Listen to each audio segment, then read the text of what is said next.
to Crime in Sports. Yay! That feels good, that yay. I can feel your yay. My name is James Petrogallo. I'm here with my co-host. I'm Jimmy Wisman. And that yay is appropriate today because we're excited. We're so excited to be here today. Just like every week. It's like every week. Thank you guys for joining us. Thank you for joining us each and every week. Yes. Thank you so much this week for your iTunes reviews. You guys have kicked much ass for us, and we really appreciate it. Hello to all the new listeners that have come to try us out. It is good to have you on board. We're excited for you. We are hoping to offend and educate at the same time.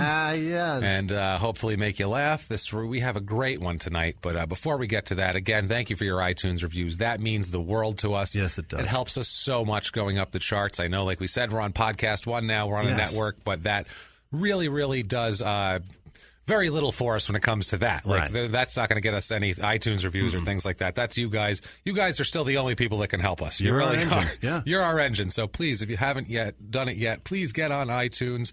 I know it takes 30 seconds. It's okay. Sign in. Do it. Tell us you're following instructions, following directions. It really doesn't matter. You don't have to have some big love letter to us. Right. The 5 stars are what really counts to us. So if you do that, that is much appreciated. And if you have to do more. Sometimes they do. Sometimes they have to do more. They feel it in their hearts. And that's the only time we want you to do this, is if you feel it in your heart. Yeah. Nobody's forcing you. No, it's not required. But if you could, if you feel like it, if you feel the need, get on to patreon.com/crimeinsports and you can make a donation to us there. Also, you can get on PayPal and do a one-time donation there. Our address is crimeinsports@gmail.com. Every dime that we get is so appreciated. So appreciated. We really don't make a lot of money, so that's the main money that we make, or pretty much 98% of the money that we make is what you guys donate to us. So thank you so much. And if you don't want to do that, no problem. Don't worry about it. It's all good. We got a good story for you. We have a crazy story, and you're going to love it, and maybe you'll change your mind by the end of it. Maybe. If not, listen next week, and we'll try again. Yeah. But let's do this. Let's do this, and we're going to get weird tonight, man. This is a weird one. Okay. This is strange. This is a sport we've never done. This is a weird circumstance. A sport we've never done? The time period is a time period we've never done before. We're stepping outside comfort zones. We're stepping outside the U.S. We're stepping outside everything. And we're looking at Leslie Hylton. Leslie Hylton. He is a cricket player, Jimmy. Okay. Cricket. Yes, and you might not have heard of him, even if you know cricket. If you're, like a Jimmy, I'm super versed in cricket. How many cricket players can you name off the top of your head? Casey Jones. Yes, from exactly, the Ninja Turtles. Exactly. I know nothing about cricket, and neither does Jimmy, and we're going to try to figure it out as we go along and help you guys figure it out. And most of all, though, we got a crazy crime too that happens here that is absolutely wild. Fantastic. That we'll get to, but. Yeah, cricket. I do, full disclosure, we have a cricket bat. Yeah, we do. We have a cricket bat from pythoncricket.com. For all your cricket bat needs. They sent us a cricket bat a long time ago, which was really, really cool of them. Unbelievable. Before we really had a ton of listeners or anything like that. They liked us and decided to send us a cricket bat. I have no idea how to hold it, which end you use, but I got to tell you, I keep it in my bedroom, and it's a good weapon. I'm going to tell you, it's heavy, it's sturdy. Somebody comes in that bedroom that doesn't need to be there. They're going to catch a cricket bat. That's a nice, and it's sturdy. It's got a good grip on it. I'm like, I like this thing. The grip is unbelievable. Love that thing. So let's talk about, we'll get into the cricket stuff, but before that, he's born in March 29th, 1905. Oh, Jesus. So even if you knew your cricket players, you might not know of his cricket exploits because he is super old. Yeah. This is the oldest case we've done. That would make him 112 today. He would be 112 right now if he was still alive, which he's not, and we'll find out why. He's born in Kingston, Jamaica. Oh. He's a Jamaican guy. Kingston, first of all, we have to, before we get into the crime or the sport, we have to kind of set the time period because 1905, the world is a completely different place. Oh, my God. Like it's completely night and day from what it is now. Even Kingston, where he's born, at the time he's born in 1905, Kingston has around 50,000 people in it, has just under 700,000 nowadays. Wow. So it's a completely different. Even the city was different. It's not like if you were born in Manhattan in 1905 or you're born in Manhattan in 2005. You're still born in the middle of the city and blah blah blah. But this is there's still buildings and shit. Exactly. This is a different thing completely. Other things going on in 1905. This is how long ago this was. The Russo-Japanese War was winding down. The Russians and the Japanese were fighting each other. It's Russo-Japan. Okay. The Russians and Japan. Think about that. Like I thought it was like a person named Russo was fighting Johnny the Japanese. Russo is fighting the entire country of Japan. He goes, "You sons of bastards! How fucking dare you? Get out here and fight me, all of you! I don't give a shit. Come on with your hopping around with your nunchucks and your karate kicks. I'll kick all your asses. Fuck with me. I'll get my buddy. I'll get my brother Freddie." So that's who we have here. Johnny Russo fighting the entire nation of Japan.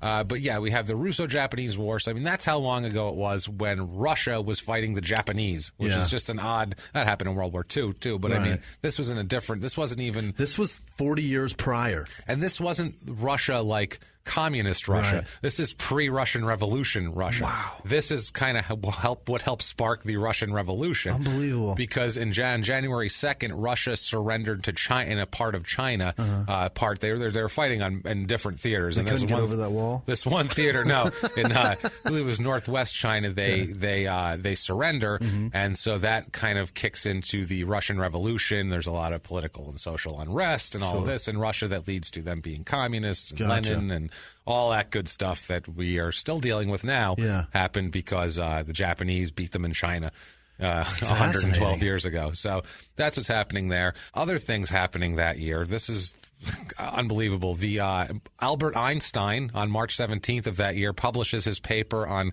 quote, heuristic viewpoint concerning the production and transformation of light. In 1905. In 1905. Wow. Which explains the photoelectric effect using the notion of light quanta. And I still haven't read that shit. No idea. 112 years later, I'm still much dumber than anyone was back then, or especially him. In April, Albert Einstein works on his special theory of relativity. Wow. Which is like, this is when this is going on. He's figuring out the atom bomb right now. He's figuring it out. And right around this time, Leslie was born March 29th. In April, he's working on the theory of relativity. Wow. So, I mean, that's when he's born. May 15th, Las Vegas is founded. Wow. The city of Las Vegas is founded when they take 110 acres that later becomes downtown and auctions it off to just whoever the hell wants a bunch of desert in the middle of nowhere. Whatever men in fucking suits that have organized crime in New York want. Huckleberry Finn and Tom Sawyer are being banned from the Brooklyn Public Library for setting a bad example, it says. Wow. Novocaine is introduced. Wow. They don't just rub cocaine on your fucking gums. You know what I mean?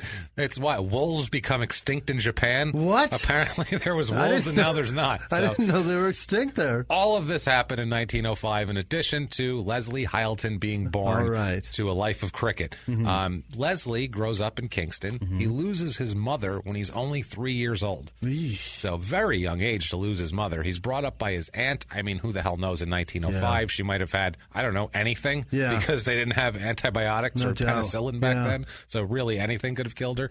He's raised by his aunt until she dies when he's 12. Fuck.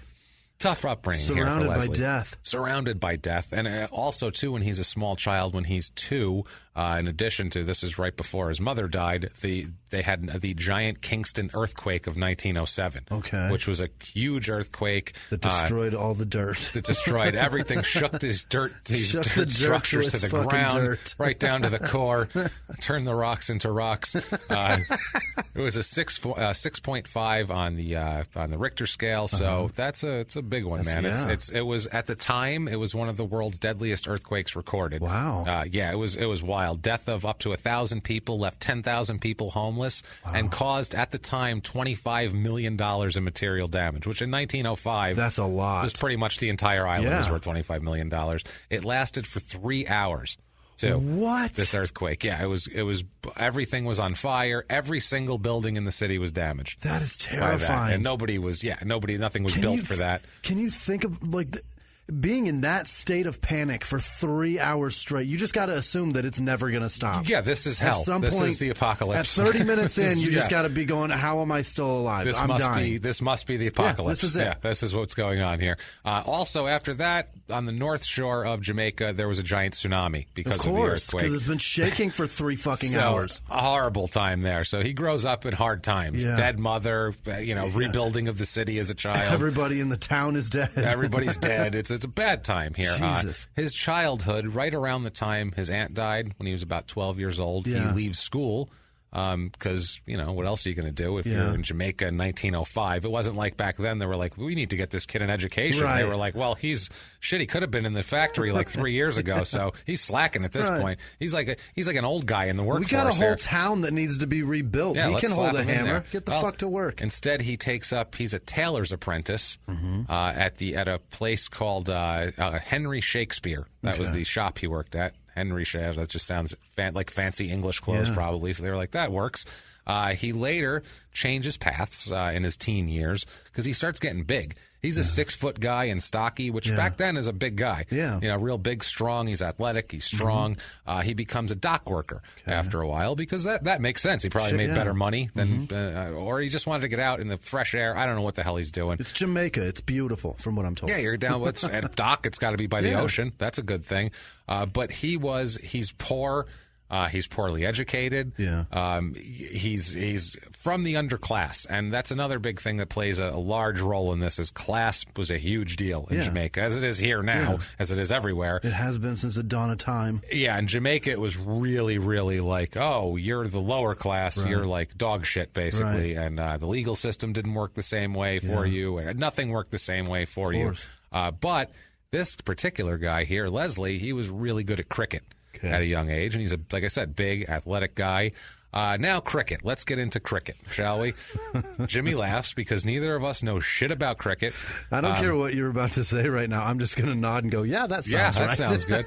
No, please ask questions if you don't understand something, which I don't. Okay, first of all, I watched a lot of cricket to prepare for this. It's hard to do because those games are long. I can't figure it the fuck out. I can't figure it out. I believe Buzz tried to explain it to me. It makes no sense. And he sent me videos and shit. It makes no sense. I tried so hard. Too. It's hard to understand. Okay, first thing I have to ask you, and I apologize, we ask this on all of these, please find our ignorance charming because we know shit about cricket. Nothing. We're going to try. Here's something I don't understand about cricket. Put a wall up. Yeah. All around it, they just have these little like bump jump things. These little like 6-inch high like you're keeping puppies in a play area. Like it's the define weirdest where thing. we need to put this ball. Yeah, and then they go over the thing, and nobody really chases it that hard. And I'm like, does that mean it's like a ground rule double now? I don't know what's going on. I'm super goddamn confused by it. And they get a whole lot of fucking swings at it too. Oh, they're swinging at it. I don't know what the goal. Half the time is the goal to get it past the guy. I haven't got a pitcher, clue. as a bowler. Let's get into it. Cricket. Let's start from scratch, shall we? Let's start right from the beginning. Let's clear the slate. Starting from scratch, let's assume, and I apologize, our British and our Irish and our Australian Everybody and New Zealand. that plays this shit. We apologize. This is going to be rudimentary for you. Don't worry. You can laugh at us. It's going to be fine. Let's start from scratch to the dumb Americans. And I don't know, Canadians, you play cricket? Probably. You probably play cricket because you come from the English. Anyway, this is the description of it here. It's a ball and bat game that I knew about. It's 2 teams of 11 players each on the field, like American football. So 11 players each. At the center of which is a rectangular 22-yard long pitch with a target called the wicket. Now that I've seen. That's the thing standing up there. Look like a not a horseshoe. What are those? A wicket. Wicket. Yeah. It looks like a wicket. It's a set of 3 wooden stumps topped by 2 bales at each end. That's the definition of it. Wow.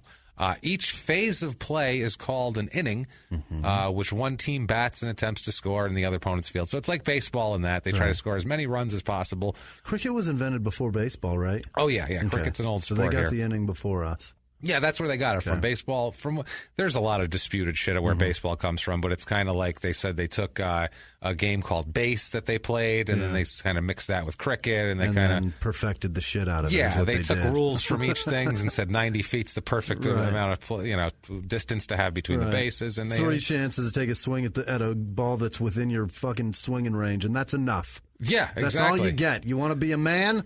That's what you get. 3 chances. 3 chances, and that's it. Now, it says this is what I got out of this, depending on the type of match, the teams have 1 or 2 innings apiece, and when the first innings end, the teams swap roles for the next inning, which makes sense. Except in matches which result in a draw, the winning team is the one that scores the most runs, including any extras gained. This does not make any sense to me. We're going to get more into it before... Okay. This is what it looks like to me, okay? Yeah. And this is weird. Okay, first of all, the guy comes up to bat. He's the batter, I assume, because it says batting stats. So he's the batter, and he's got the cricket bat, and he's got like looks like what a woman wears to do like horse riding. That kind of helmet, like their hat helmet thing, except with a face mask on it. They got a face mask? They got like a metal, like a face mask on there. They come up, they stand there. Yeah. Looks like they don't really take a swing at the ball. They just kind of try to shoot it out, almost like there's no wrist in this at all. If you guys just swapped your wrist a little bit, just got a little break in the wrist, you might be able to get a little more. Crush that goddamn thing. Yeah. Are you not supposed to hit it in the air? Is that the goal? There sure isn't a lot of it. Because they don't seem to be trying to hit it in the air a lot. Like, I don't understand if that's like, has no one ever thought of it, just to not hit, or is it like that not okay? Is it better to hit it on the ground? You're supposed to hit it at something, I believe. And are the guys, do they have gloves on in the field? I couldn't see. If they are, they're very small. Yeah. And if that's a fucking heavy ball, too. It's a heavy bigger than a baseball. Yeah, it's heavy. It's big. And I'll tell you that by what... by how fast they throw it later on, which is crazy, too. God, we sound like idiots right now. But we're literally... trying to figure it out. And trying to figure out what the fuck. We're like an 8-year-old figuring out your fucking sport. I don't know it at all. And I really tried. I even watched like tutorial things. Yeah. And it just doesn't make any sense to me. I guess I'm trained from other sports. I'm trained in baseball. That's the and problem. It makes when no sense. When you're trained on something that's a tradition in your country, I'm sure that they laugh at our fucking sport. Well, yeah, I'm sure. We're not saying they're better. Right. We're just that's what we're used to. I feel like they get like 10. Something like 10 chances. Maybe. Or 10 balls to hit. It's crazy what it is. I saw one go past the guy one time, but then the batter seemed happy about it. But he seemed happy about it. I'm like, but what, that's not good, I thought. I thought you were trying to block it. And then they say that the other guy's is he trying to hit the wicket? The pitcher, the bowler? Not sure. I don't think he is because the other guy's standing right in front of it. It would be It would be like if you're standing on top of home plate, go and put it over the plate. Right. You can't put it over the plate. There's a man there. You're standing there, dickhead. So it makes no sense. Like, and if anyway, we'll get into a little more of the.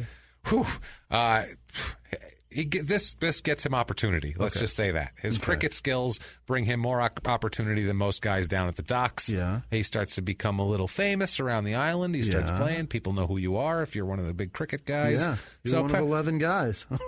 That's it. Life's going well for him. He debuts in 1926. 1927. It's a 3-day match. Oh. That's the other thing. They have too much. Days-long matches, 3-day-long matches. That's too much. Where at the end, they're like, it's a draw. And that's called the NBA playoffs. And by the way, there's no fucking draw. That's somebody better win. If you play for 3 days and nobody wins, holy shit. No, there would be riots. Imagine going to a game every day for 3 days. Now we got to go back again. It's still going. And you go we back got for tickets, 3 days. Dad. We're going. We're going. And then at the end, they're like, it's a draw. When you get home, who won? That's a draw. I would ram a ticket up a fucking player's ass. You better get out there and score, goddammit. Yeah, no wonder why everybody's stoned in Jamaica. They have to be. Otherwise, they'd burn the fucking field to the ground. I would go nuts. And no wonder why 3 fucking days and it's a 3 draw? days. No, I'm not doing that at all. So anyway, he debuts on February 19th, 20th, or 21st and 22nd of 1927 in a 3-day match. It's at Sabina Park in Kingston, Jamaica. Okay. It's Jamaica versus L.H. Tennyson's XI. I don't know what the fuck that is. That's in England. Yeah, it's an English team that comes to play them, but I don't know exactly what that is. Whatever. The results of this 3-day match. Match drawn. Match drawn. No. I don't understand it. Hylton plays in this. I think people are upset enough watching a football game that ends in a tie that took 3 hours of their life in America. People lose their shit over that.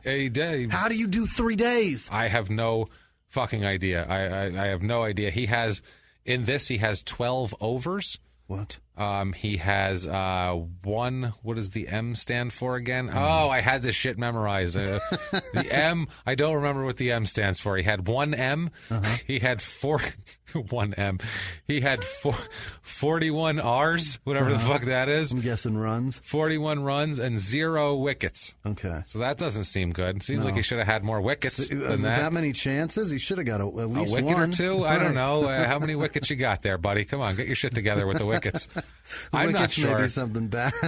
I'm looking at this stat sheet. The totals here. Wow, this is wild. Totals for Jamaica in the first innings, they had 9 wickets declared. Oh. Now, to declare them, is that different than... You got to declare them if you want them. You have to, like, declare it before you take it over? Is that what it is? You have to declare your intent? You know what? I just remembered something that I was told. It's there's something like capture the flag going on in this too. Okay. Wow. So you've got to. That just threw a really. Yeah. So you've got to declare the wicket, and they can't in the inning or something like that. But wouldn't you always want the wicket? Yeah, you want to declare the fucking wicket. Don't you just declare it when you step out on the field always? I want all the wickets. I think you got to put the ball through it. No, I said it first. So what if the other guys put the ball through it and you declared it? Jesus. Well, that's what I mean. You call it. Well, then what are you fucking declaring then? Everyone's trying to declare it by hitting it? I don't fucking know. Okay. Everyone's trying to get whatever the goal is. Everyone's trying to declare the fucking wicket. If that's the goal, let's just say that the goal is to get wickets. Yeah. Declaring them, I would feel like it's just by showing up, you're declaring that you... I'm clearly declaring it. I'm wearing a uniform. I'm here. I have this stupid women's riding helmet. I have a women's riding helmet. I have this fucking badass bat. Yeah, this awesome bat. It's from fucking Python Cricket. PythonCricket.com. I'm here to play. And I'm here to play, goddammit. I am here to declare that fucking wicket. That wicket. So I don't know what that means, but apparently it doesn't mean it's great because there was a draw. So apparently the other team had 9 wickets declared too. More. Oh, those sons of bitches. They had to declare the same amount. You're right. They had to declare the same. I guess maybe they didn't. I don't know. So dumb. One guy had 5 wickets on the team. Scott, with the last name Scott. He had 5 wickets on the one for the Jamaican team. That's pretty good. He's wicketing it up. Keep that motherfucker around. Oof, man, he's a sign as a free agent. That kind of wicket play gets you signed. Jesus Christ, there's so many dumbness. Wow. So he is he's right-handed, and he's a fast bowler. Okay. And they call him an aggressive lower order batsman. Okay. Which I don't know what that means, even though I tried to find out. But I do imagine it's like being like a leadoff hitter that bunts a lot. Okay. I feel like maybe that's what it is. I was guessing like later in the lineup cleanup hitter. Okay, that's one way to put it. That could be it. Lower order batsman. I was thinking maybe it's like he's like an on base guy, like a speed guy. Maybe he just bats number 8. He's like Vince Coleman, maybe, but they put him at the bottom of the lineup instead of the top. 80s. Maybe he bats there. like Randy Johnson batted, so they tucked his ass at the back. Maybe that's possible. But he's an aggressive lower order batsman. Oh, he's aggressively bad. Is it that, or are there guys that are aggressive? Are there guys that are up there to be passive? Are there a passive? Is there a passive upper order? Ooh, wow! Now you're on to something. He passes it off so that the guy that's aggressive at the back of the lineup, you think, gets his chance. I don't know. They get 3,000 chances to hit this shit. They do, and out of all that, they only declared 9 wickets. Right. So I mean, what the fuck, man? After 3 fucking days of being aggressive in the lower end. No, that's bullshit. That's bullshit. You and your wickets can go somewhere else here. So the bowler here, this is like the pitcher, if you're a baseball fan here. Apparently it's one of 3 main approaches to bowling in the sport of cricket. There is fast bowling, which I guess is just trying to zip it past the guy. Your overhand shit, and they bounce it once, and it's a wild scene, man. It looks weird. It looks dangerous, too, honestly, the way they're playing it. Feels like they need a bigger helmet.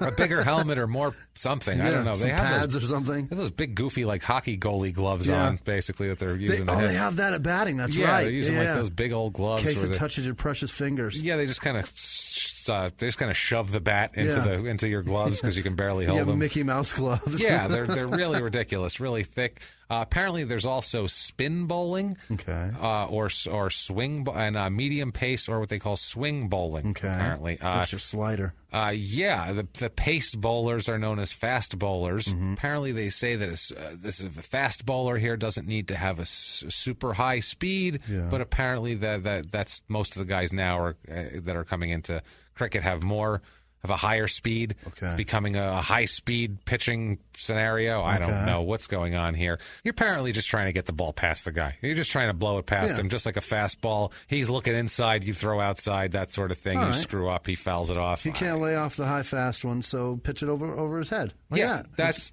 exactly right. It's very baseball oriented. Yes, exactly. Then you have your swing bowlers, which are apparently like a curveball. Yeah. They're curveball throwers through the air, which I don't know how that would work with the bounce. Yeah, it's got to bounce. Here's the thing about cricket. I'm so confused. If you want this shit to catch on worldwide, and especially in America, you got to simplify this shit. Yeah, I don't think they want it to catch on here. I don't think they give a shit. It's complicated, but that's the thing. Who knows if it's complicated? Because baseball sounds complicated. It's fucking complicated because you tried to understand this shit. Let's go back to Blast from the Past, shall we? Let's go back to Blast from the Past where we end up at, that's our baseline for some reason with Brendan Fraser. Okay. In Blast from the Past, they're in the basement, and Christopher Walken's trying to explain baseball to him out of a book. And he's like... he's telling him, he's like, and Brendan Fraser's like, well, why does the guy run? Why does he go to the next base? And Christopher Walken's like, because he must, son, because he must. And he's like, but why? Why can't he just stay put? Because he's saying in a forced play, when a guy's going from second to third and he's forced to go from second to third, he's like, well, why does he run then? Why doesn't he just stay? Because there's a guy behind him coming. Because he must, he says. And then he doesn't understand it. And then later on in the movie, he's watching a game and he sees it happen and he goes, because he must. I get it now. When you see it, you have to see it. And I don't know if I've seen it and I watched it. I don't know if that needs to be put together with Christopher Walken explaining this to me. It would be textbook. Fun. I would enjoy that. I could probably understand this better if Christopher Walken explained the whole thing to me. So here's the thing. Everybody start tweeting at Christopher Walken and get him to explain it to us while we watch it. How many hits would that YouTube video get? Christopher Walken explains cricket. So many. I would fucking watch that. It would be bananas. I would definitely watch that. It would surpass the music video from Fatboy Slim of him dancing on the walls. I guarantee it. By far. Now, there are some fast-assed bowlers here. The fastest guy was a Shoaib, S-H-O-A-I-B. Who gives a shit? Shoaib Akhtar. That's his first name. Shoaib is his first name. Akhtar, A-K-H-T-A-R. That is, it sounds like he's allergic to something. He's allergic to Shoaib and Akhtar, both of them. I got a bad Akhtar His name reaction. sounds like a cough, for Pete's sake. Oh, it's terrible, man. He reached a world record for speed during the World Cup 2003 against England when he he bowled a 161.3 kilometer per hour speed ball. 161.3 kilometers. Which is about 100 miles an hour. It's and he bowled that shit. He bounced that in. Yeah, so that was the first bowler to reach a speed of 100 miles an hour in an official international cricket match. Gotcha. So and since then, a lot of guys have done it. They showed the top 10 fastest, and it was like 163.1, 163.056. It was like very bananas. We're getting into. They throw about 100 basically, same as a baseball, unless you're Chapman or one of those guys. So the wicket here. Let's explain this wicket thing here. It says here it's guarded by a batsman, which is a weird way to put it. It's guarded by the batsman. Is he fucking smacking it back at you? So is the goal to try to hit the wicket with the ball? I feel like it is. But how? The guy's he's allowed to stand in front of it with a fucking bat that he can just turn basically the width of the wicket and just block it. It makes no fucking sense. Knock it back out. He's attempting. Okay, he's got a bat and he's attempting to prevent the ball from hitting the wicket. Okay. Yeah. I guess they use the term taking a wicket is dismissed. It's like a strikeout, apparently, I guess. Okay. Or I don't know if it's a strikeout, but it's a dismissal of a batsman, which sounds very British and polite. Fuck yeah. Yeah. You are dismissed. Yeah. Sir, you may leave now. And he's like, oh, thank you very much for the opportunity, sir. And he just walks away. That'd be great. Instead of you're out, you are dismissed. And the cricket pitch is sometimes called the wicket. Well, how the fuck does that work? That doesn't make any sense. How is that called the wicket? If that's you can't call two different things that are that's near each other the same fucking word. We don't call the ball the first down marker. No, you can't do that. No, you can't. Good God, you can't call door and window the same word. That doesn't fucking work. They're different things. Holy shit. So, this, I don't know what that means at all, but he played. He plays first-class cricket, Leslie does, for Jamaica from 27 to 39. Okay. He's in that whole time. We're going to get into the international competition. He goes and plays in England and makes him kind of famous. I'm just so fascinated with his wicket shit still. I can't get past it. I swear it's like capture the flag. I don't understand it. If dismissed by a bowler, the bowler is said to have taken his wicket. What?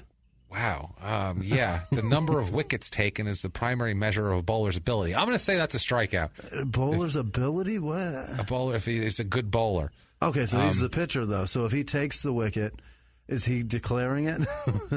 I think, do you have to declare it before you take it? As it's going 100 miles an hour, do you have to say, I declare, sir, and then you take it? I don't know how this works at all. Also, to a batsman, to be dismissed, by being bowled, run out, stumped, or hit wicket. How do you get stumped? I have no idea. That's get hit. You can crazy. Get hit wicketed apparently also, which sounds painful. Sounds Struck like it involves out your is ass. stumped basically. That's just I didn't know that pitch was coming. You're getting stumped. Wow. Yeah, this is crazy. I don't get this at all. And then they're talking about the bail again. Yeah. On top of the bail, the ball on top of the. I don't understand how this works, man. This is crazy. And then the bails on top of the wickets. Yeah.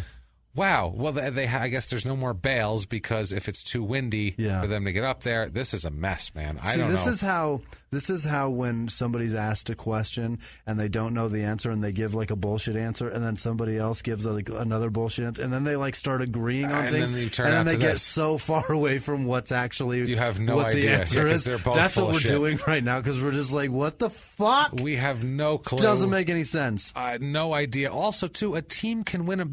I want this shit explained. Here's something real quick. If you give me an ice rink and a goal and then some sticks and a hockey puck, I will eventually figure out how to play hockey. You know what I mean? I got you. If you give me this fucking these rules, don't even give me the rules. Just show me the field and then show me the fucking equipment, and I will tell you, fuck you, I'm going to go play hockey because I don't know.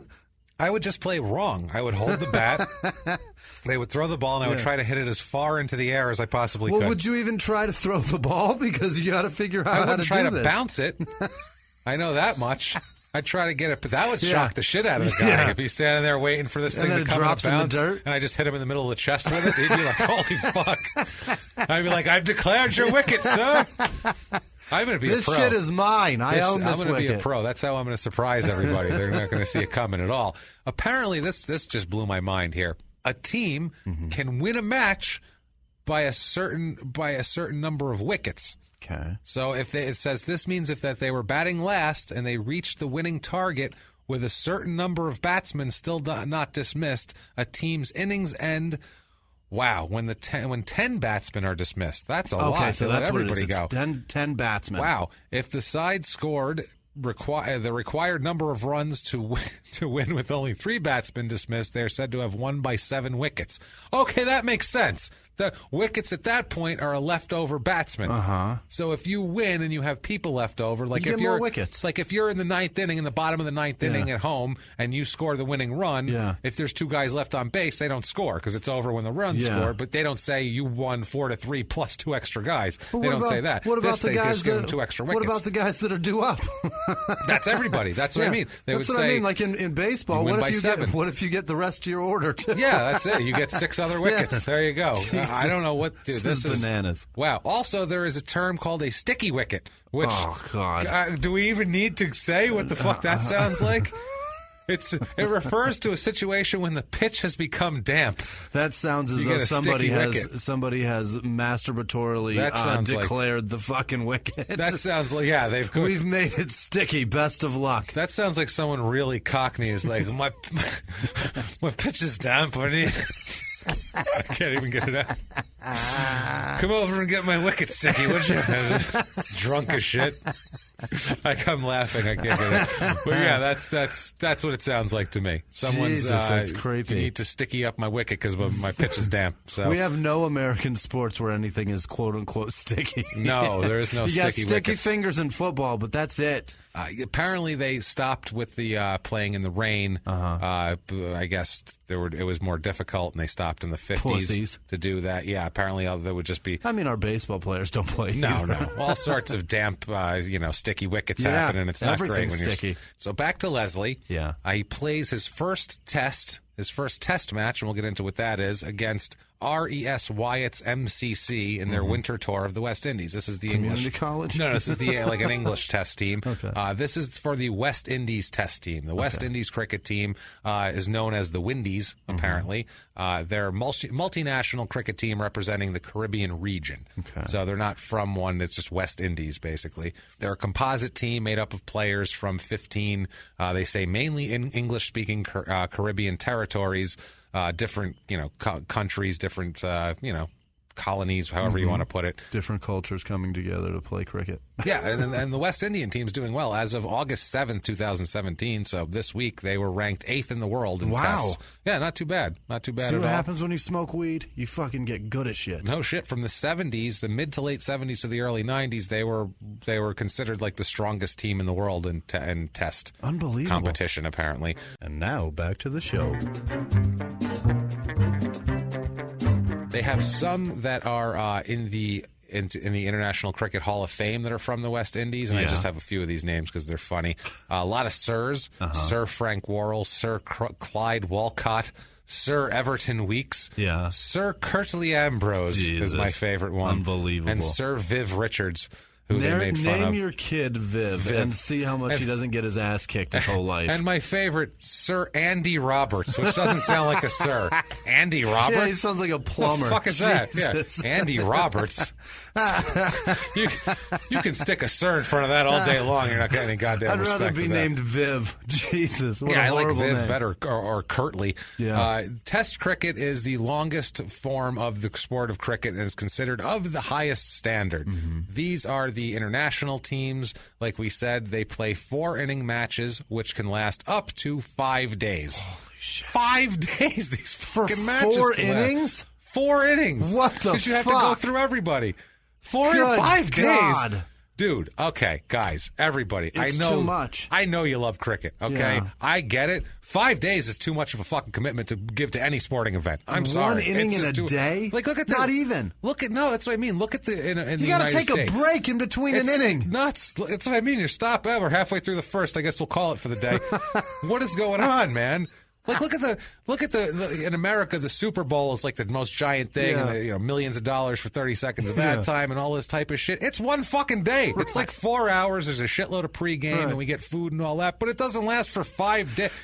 Here's the other thing. We've got baseball here that's very similar to cricket, and it's over in 3 hours. 9 innings, 3 9. hours, Yeah. done. And they just passed rules to make that shit faster. And if it's like an extra inning game that goes like 18 innings, it's like a novelty. It's like, hey, this game's like 5 hours long. This is crazy. Look how tired they are. 5 fucking days for 4 innings. You can't gather with your friends to watch that. Hey, everyone come over Saturday to watch the game. And We're Sunday gonna and drink for Monday a and fucking Tuesday. week. And it might be Wednesday, too. Just everybody come over. I don't know how long. You have to bring what do you do? How do much you beer plan? should I bring? All of it. Fucking all of it. How do you plan to go watch the match? That's crazy. I need off work tomorrow. I have the cricket match. I might need off Tuesday, Wednesday, Thursday, and Friday also. I'm not sure. I'll let you know how many sticky It's 4 wickets innings, are there. you guys. It's crazy. I'll let you know how many sticky You never wickets know. happen. I don't know what's going on here. Whoa. So this It's is 4 whole innings. This shit could go all month. it's 5 days. It's insane, man. I would cry. And the name test it stems from long, grueling match being a test of the strength of both sides. Yeah, That's it's what a it's test to see if I can stick through watching this It's whole an fucking endurance thing. test, is what it is. It really is. The first Of the audience. of everybody's Jesus. patience, of the audience, of whether the players really want to do this with their lives. After 4 days. After 4 days, you got to be reconsidering. Yeah. You're gonna be like, my father owns a butcher shop. That's probably not too bad. I can Fuck go do this that. game. This is fucking ridiculous. I am bored. Jesus, they got books and shit they're reading. Are we almost done? Good Christ Almighty! When did they Wow. cut off beer sales in that fucking thing? They're Day like- 4. Day 4, they cut it off. Day 4, about 6 p.m. I think. Poor they cut guy it off. running through the stands screaming about hot made cookies. Fuck it, Holy you guys. They're free shit. now because I quit. Who cares They'll anymore? be in the parking lot. Well, God, you'd have to sell full meals going through there. Dinner, lunch, Meatloaf, get Meat- your meatloaf. Get your pillows here. They're still playing, guys. I'm sorry. I apologize. They're very polite. They apologize. I got guys walking through the audience with Tums and prescription pills. You need them. Christ, you've been eating ballpark food for 5 days. 5 days. So the first Get your officially. cholesterol pills. Ooh, come on, guys. Get your, what the hell is it called? I don't know the cholesterol pill, and I can't remember it now. I was going to. Damn it. Get your Pepsid AC. You gotta have That's some. not- You gotta that's have not some it. goddamn What is this? some backup. Something with a troll on it, maybe. There's something. Lipitrol? Lipitrol? That sounds good. Lipitrol. I don't know. That might be for soft dick. I'm not sure. Lipitor. is There's for definitely cholesterol or somebody some selling shit Yeah. for indigestion. There's Oh, gotta God, be. yeah, definitely. They're eating ballpark food all day for 5 fucking days. 5 days. Christ. So The first officially recognized one of these insane matches took place in 1877, the test matches. They played cricket for hundreds of years before that, or at least a couple hundred years. But 1877 in March, from the 15th of March to all the way to the 19th of March was the first game. Match. And then they said, this is a good idea. Let's do this again. They should have just said, well, that didn't work. Shit, that took 4 fucking days. Yeah. What are we doing here? We're never going to get people to watch this shit. Oh, it was played between England and Australia at the Melbourne Cricket ground, where Australia won by 45 runs. Jesus Christ. It took 4 days to manage 45 runs of a win. They could have called that in day one. Hey, they're kicking the shit out of us. Listen, you guys, there's an 11-run rule. I was going to say, this is what happened to Little League, the 10-run rule here. This is terrible. Crazy. Now, also, too, they had an anniversary match in March of 1977, a 100-year anniversary match where Australia beat England by 45 runs. Jesus. Again. So the same margin. So That's I don't know if they much. did that on purpose. It's the highest level of cricket, the test matches here. There was 12 national teams as with test status as of 2017. Most recently being promoted is Afghanistan and Ireland. Oh, congratulations, Afghanistan and Ireland. Go. That's probably the only time you'll mention those two in the same sentence together because they have nothing in fucking common.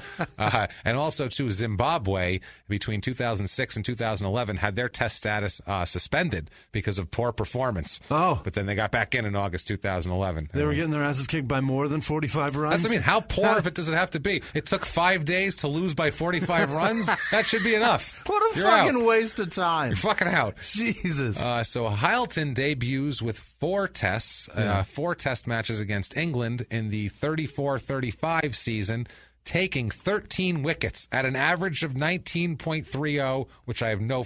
Dude, I tried so hard. Holy shit. I tried to figure out the wickets. I tried to figure out the overs. I tried to figure out some of these stats. Because when you look at, like, baseball, you see BA, batting average, runs, hits. Right. You see that. And as Americans, we know exactly what that is. Here, I see these stats, and I'm like, what the fuck? It looks like when you see genetic coding, and you're like, I don't know what that means. That's what it looks like, basically, or digital coding even. It's the same type of thing. So he had an average of 19... Genetic and digital coding are entirely different things, but they're just as confusing. That's what I'm saying. Either one is confusing. Yeah, they're not the same thing. But it's still near. Like either one of them are too much for me. I don't know shit about either one of them. So he gets the averages. I could not get at all at an average of 19.30. Okay. For my life, I couldn't tell you what that means. If you had a gun to my head, I'd just give up. I wouldn't even try. Your daughter dies if you don't know. Fuck it. Good night, baby. Well, I hope she's had a good life. I hope I've done well so far. To give her a decent life. Hope you enjoyed it. Because it's fucked now, because I don't know shit. So 1935, they come to England. They have a good lineup, it says. They have a Wyatt, Maurice Leland, and a Wally Hammond, it says, making a pretty useful top 3. I don't know who they are. And those are England's or Jamaica's? Those are England's people. Okay. Hylton, it says, enjoyed an explosive start. Yeah. He getting pace and bounce from it, which means speed. Sure. And bounce. Pace is what they call speed. I got that down. And bounce from a soft, sticky wicket. Okay. So this is why I had to preface all this with sticky wickets means that that the ground is wet and mushy. Still drying after a heavy pre-match rain. Okay. So this is good for Hylton, and he's kicking ass on this here. He played on the team with they call him the Great George Headley, who I don't know who he is. They said he batted courageously. The Jamaican players were apparently not intimidated by the English. They credit Leslie a lot with helping the West Indies get their first ever series win versus England. Okay. So they credit him a lot with the 13 wickets and the economy of 2.6 and an average of 19.3. Apparently, he improved the economy. That's top amazing. shit. He got the economy up. Leslie's gonna run for office on the no more sticky wicket, get your economy up platform. My economy is up to 2.6. How do you like that? I feel like that's as many. That's probably maybe how many pitches he threw to each batter. Okay, maybe that's economy. Like 2.6 pitches because that makes sense if he throws like 3 to each batter. I feel like the batters get like 10 whacks at the ball. I feel like they just hang out there forever. And I can't tell the difference because they're all white guys with the same fucking helmet on when it's England. So and when it it's just Indian looks like guys, the same dude it's the same Indian again. guy with a helmet on because you can't see their face. So it's just an Indian guy. Just a brown guy or a white guy or a pasty white guy, either one of them. That's all it is here when I watch these. Awesome. The West Indies did not play another test series against England until their 1939 tour of England. And we're going to talk about this. The 1939, this was the last series the West Indies played before the outbreak of World War II. Okay. Because this is obviously cooking up in the 30s. We're going to definitely get into that in a second. Not that we're going to talk about World War II, but how it affects this. Yeah. He's going over to England and over to over to Europe, and that's where it all kicks off. That's where it's all kicking off, exactly, and especially in 1939. Yeah, that's a problem. That's the spearhead of the whole deal here. This hiatus after this, because of the war, lasted until 1948. Really? So 1948, when the English team finally toured the West Indies again. So there was no test matches for that 9-year break. Yeah, that's just everything stopped for them. Jesus. They were when they go in 1939, the West Indies team going to England. Their team was so strapped for cash. The West Indies team. Oh, no. They had a 15-man squad. Oh, they couldn't afford to add Leslie to the 15-man squad. What? They couldn't afford to send him there. Wow. Like boat fare, plane fare, and have boarding and all that. They didn't have the money to send him. Wow. That's how poor they were.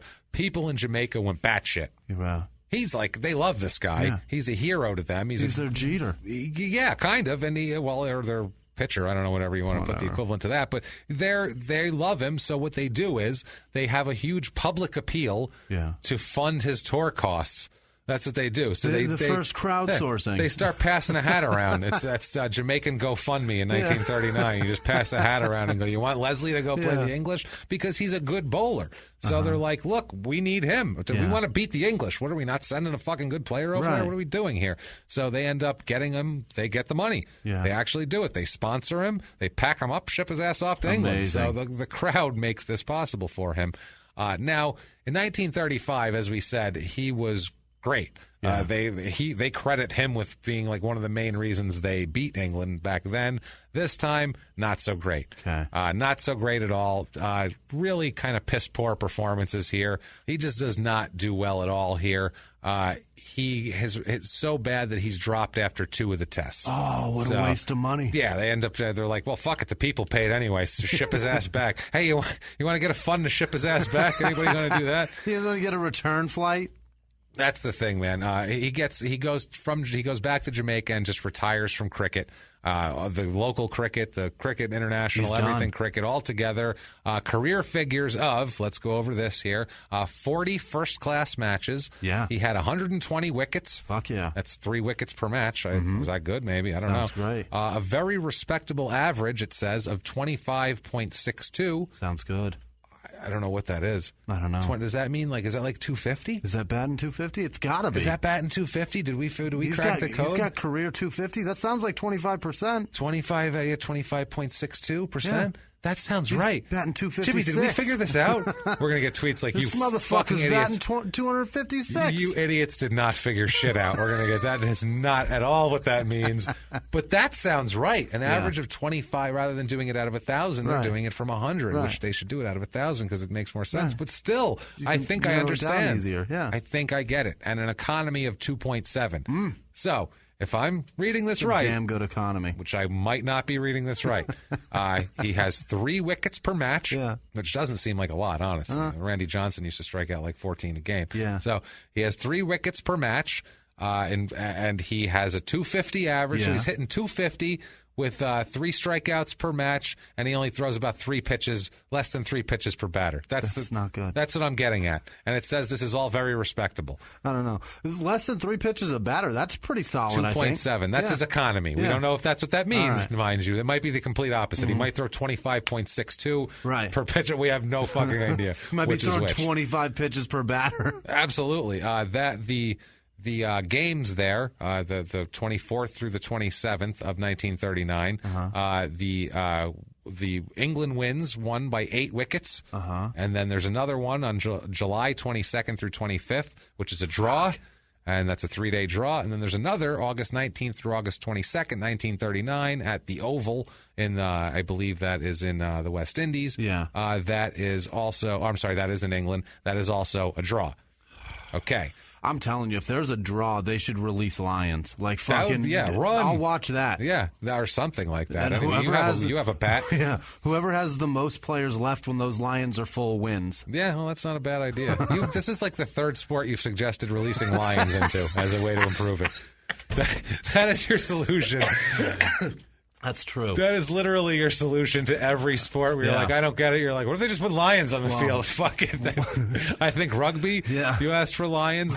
I think hockey, but we decided the ice would have been bad, and the players would have an advantage. This one is on the definitely ice. the most needing of it. I would say so. So anyway, he's his stats here. They have his career stats, and I don't know what the fuck any of them mean.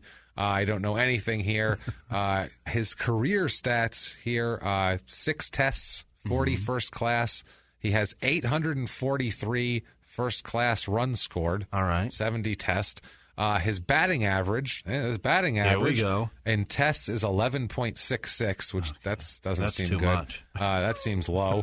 That's too much. $1.16. Never mind. Yeah, that's not good at all. And that's then terrible. his batting average in first class is 18.73, so he's still only hitting them 187, which is going to get you at all. sent down to Double-A. I get. Well, he's a bowler, so I guess his batting isn't that important. Is it like that? If you're a good pitcher, then you don't bat very well, like in America. Top score in tests is 19, in first class is 80. Balls bowled in tests, 965 balls bowled. That's a lot of balls bowled. It doesn't give a number for first class because they probably don't have the exacts on they that. Don't keep track of pitches. Wickets, 16 wickets in the tests, 120 first class wickets.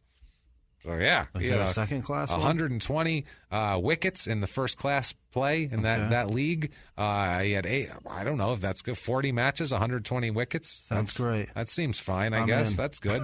3 wickets per match. That's not bad. In the interest of keeping this shit moving, I'm good. It's fucking. I don't know. I have no fucking idea here. And his bowling average is 26. About 26 is his bowling average. Okay, sounds good to me. I have no goddamn idea. Doesn't matter because nobody gives a shit about cricket after this. Nobody cares that he retired. Nobody gives a fuck about the draws and 3-day-long games because on September 1st, 1939, Germany invades Poland. All right. And shit is on. You just cheered the Nazi invasion of Poland. But there is no more cricket for the rest of the episode. I couldn't be happier about a Nazi invasion right now. Fuck. You're trying to figure cricket out? Yeah. Tell me about it. Good God. Fuck do you think I feel? Yeah. Jesus Christ. I sat here trying to figure this shit out for 3 goddamn days watching fucking cricket videos going, who is this guy now? Is this the same guy? I don't know. Did Nazi tanks roll across the field eventually and you're just like, all right, good. Prayed for it. Yeah. I fucking prayed for it. So that's what's going on in Europe now. So cricket is over for a while. No one cares about cricket because they're worried about being blown up. Yeah. Leslie just goes into normal life. He takes a job as a foreman with the Jamaican Rehabilitation Service and just recedes from the public eye. I don't blame him. Just takes a hike. Back then, you didn't make a ton of money for playing, so you got a normal job when you were done. Somewhere where there's no shelling. That's it. So he tries to lead a normal life. That's what he's doing here. He's going to try to find a normal life to lead. Yeah. And he, 1940, he meets a woman. He meets Lurleen, which sounds like a Southern woman, which is very funny that she'd be a Jamaican. She's very tall, very pretty. Yeah. She is the daughter of a guy named Philip Ezekiel Rose. That sounds Jamaican. That sounds Jamaican, Ezekiel. He's the sub-inspector of police for Jamaica, basically. And his wife is Constantia. Constantia, that's her name. I want to say that's so different. Constantia. Constantia. I want to say it's so different. I want to say Constanita, but that's not her fucking name. Philip, actually, the father, Philip Rose, was the first black inspector of police in Jamaica, which is a big deal. Because that sounds fucking weird. Well, you would think. How are you having so many white people in fucking Jamaica? Because they are owned by there's the West Indies. But how are you having so many white people in power in a place that I don't know. Ask South Africa up until the 1990s. Ask Mississippi up until fucking, got yourself a point. So, I mean, it happens. Weapons, money, military might. Yeah. These things fucking happen, man. It's bad. But you would think in an island like that, they would. It'd be all black people. There'd be all, at least running the police, you would think. But no, instead, he's the first black inspector of police in Jamaica. And he's later awarded the Colonial Police Medal for Meritorious Service. Fascinating. So, yeah, her father's a noble, honorable guy. He's a big deal down there, too. He's known as a big, upstanding, badass, tough guy. He's kind of like Kelly Lane's father in that episode there, an Australian episode with water polo, which we also didn't understand. Right. But we do understand that it's not a fucking sport. Yeah, that's what we do know. That is for sure. You can play it while 9 months pregnant just as well.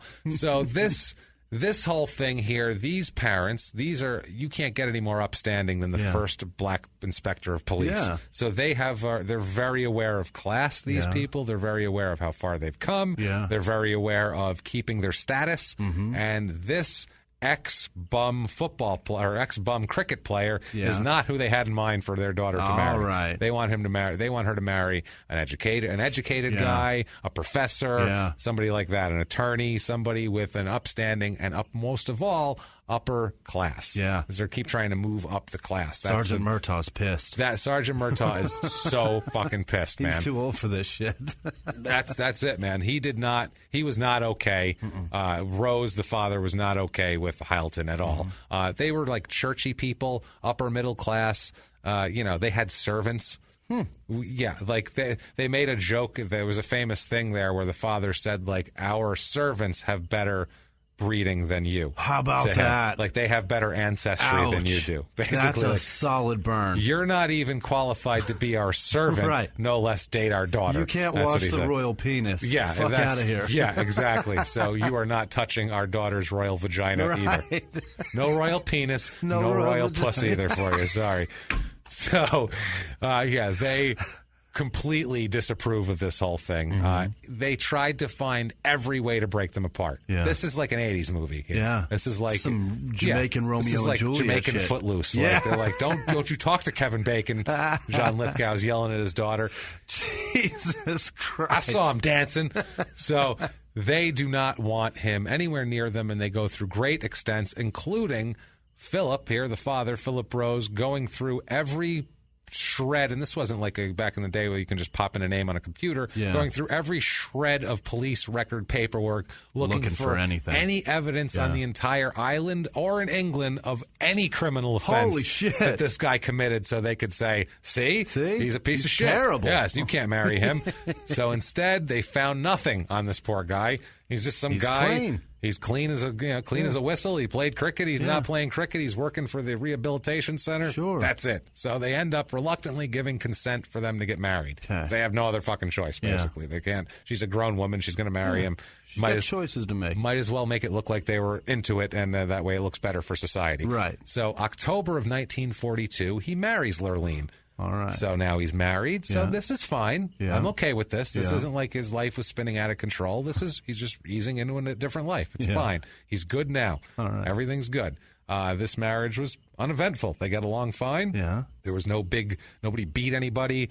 There was no, domestic violence called. He didn't throw her off the balcony like Carlos Monzon. And they lived happily ever after. Bye, guys. Bye, guys. Hey, have a good night. Thanks for tuning in to Crime and Sports. We'll see you next week, guys. Imagine if that was the episode. What the fuck? Talked about cricket for 45 minutes. What'd you do that to us for? They don't know a fucking thing, and this guy didn't even do anything.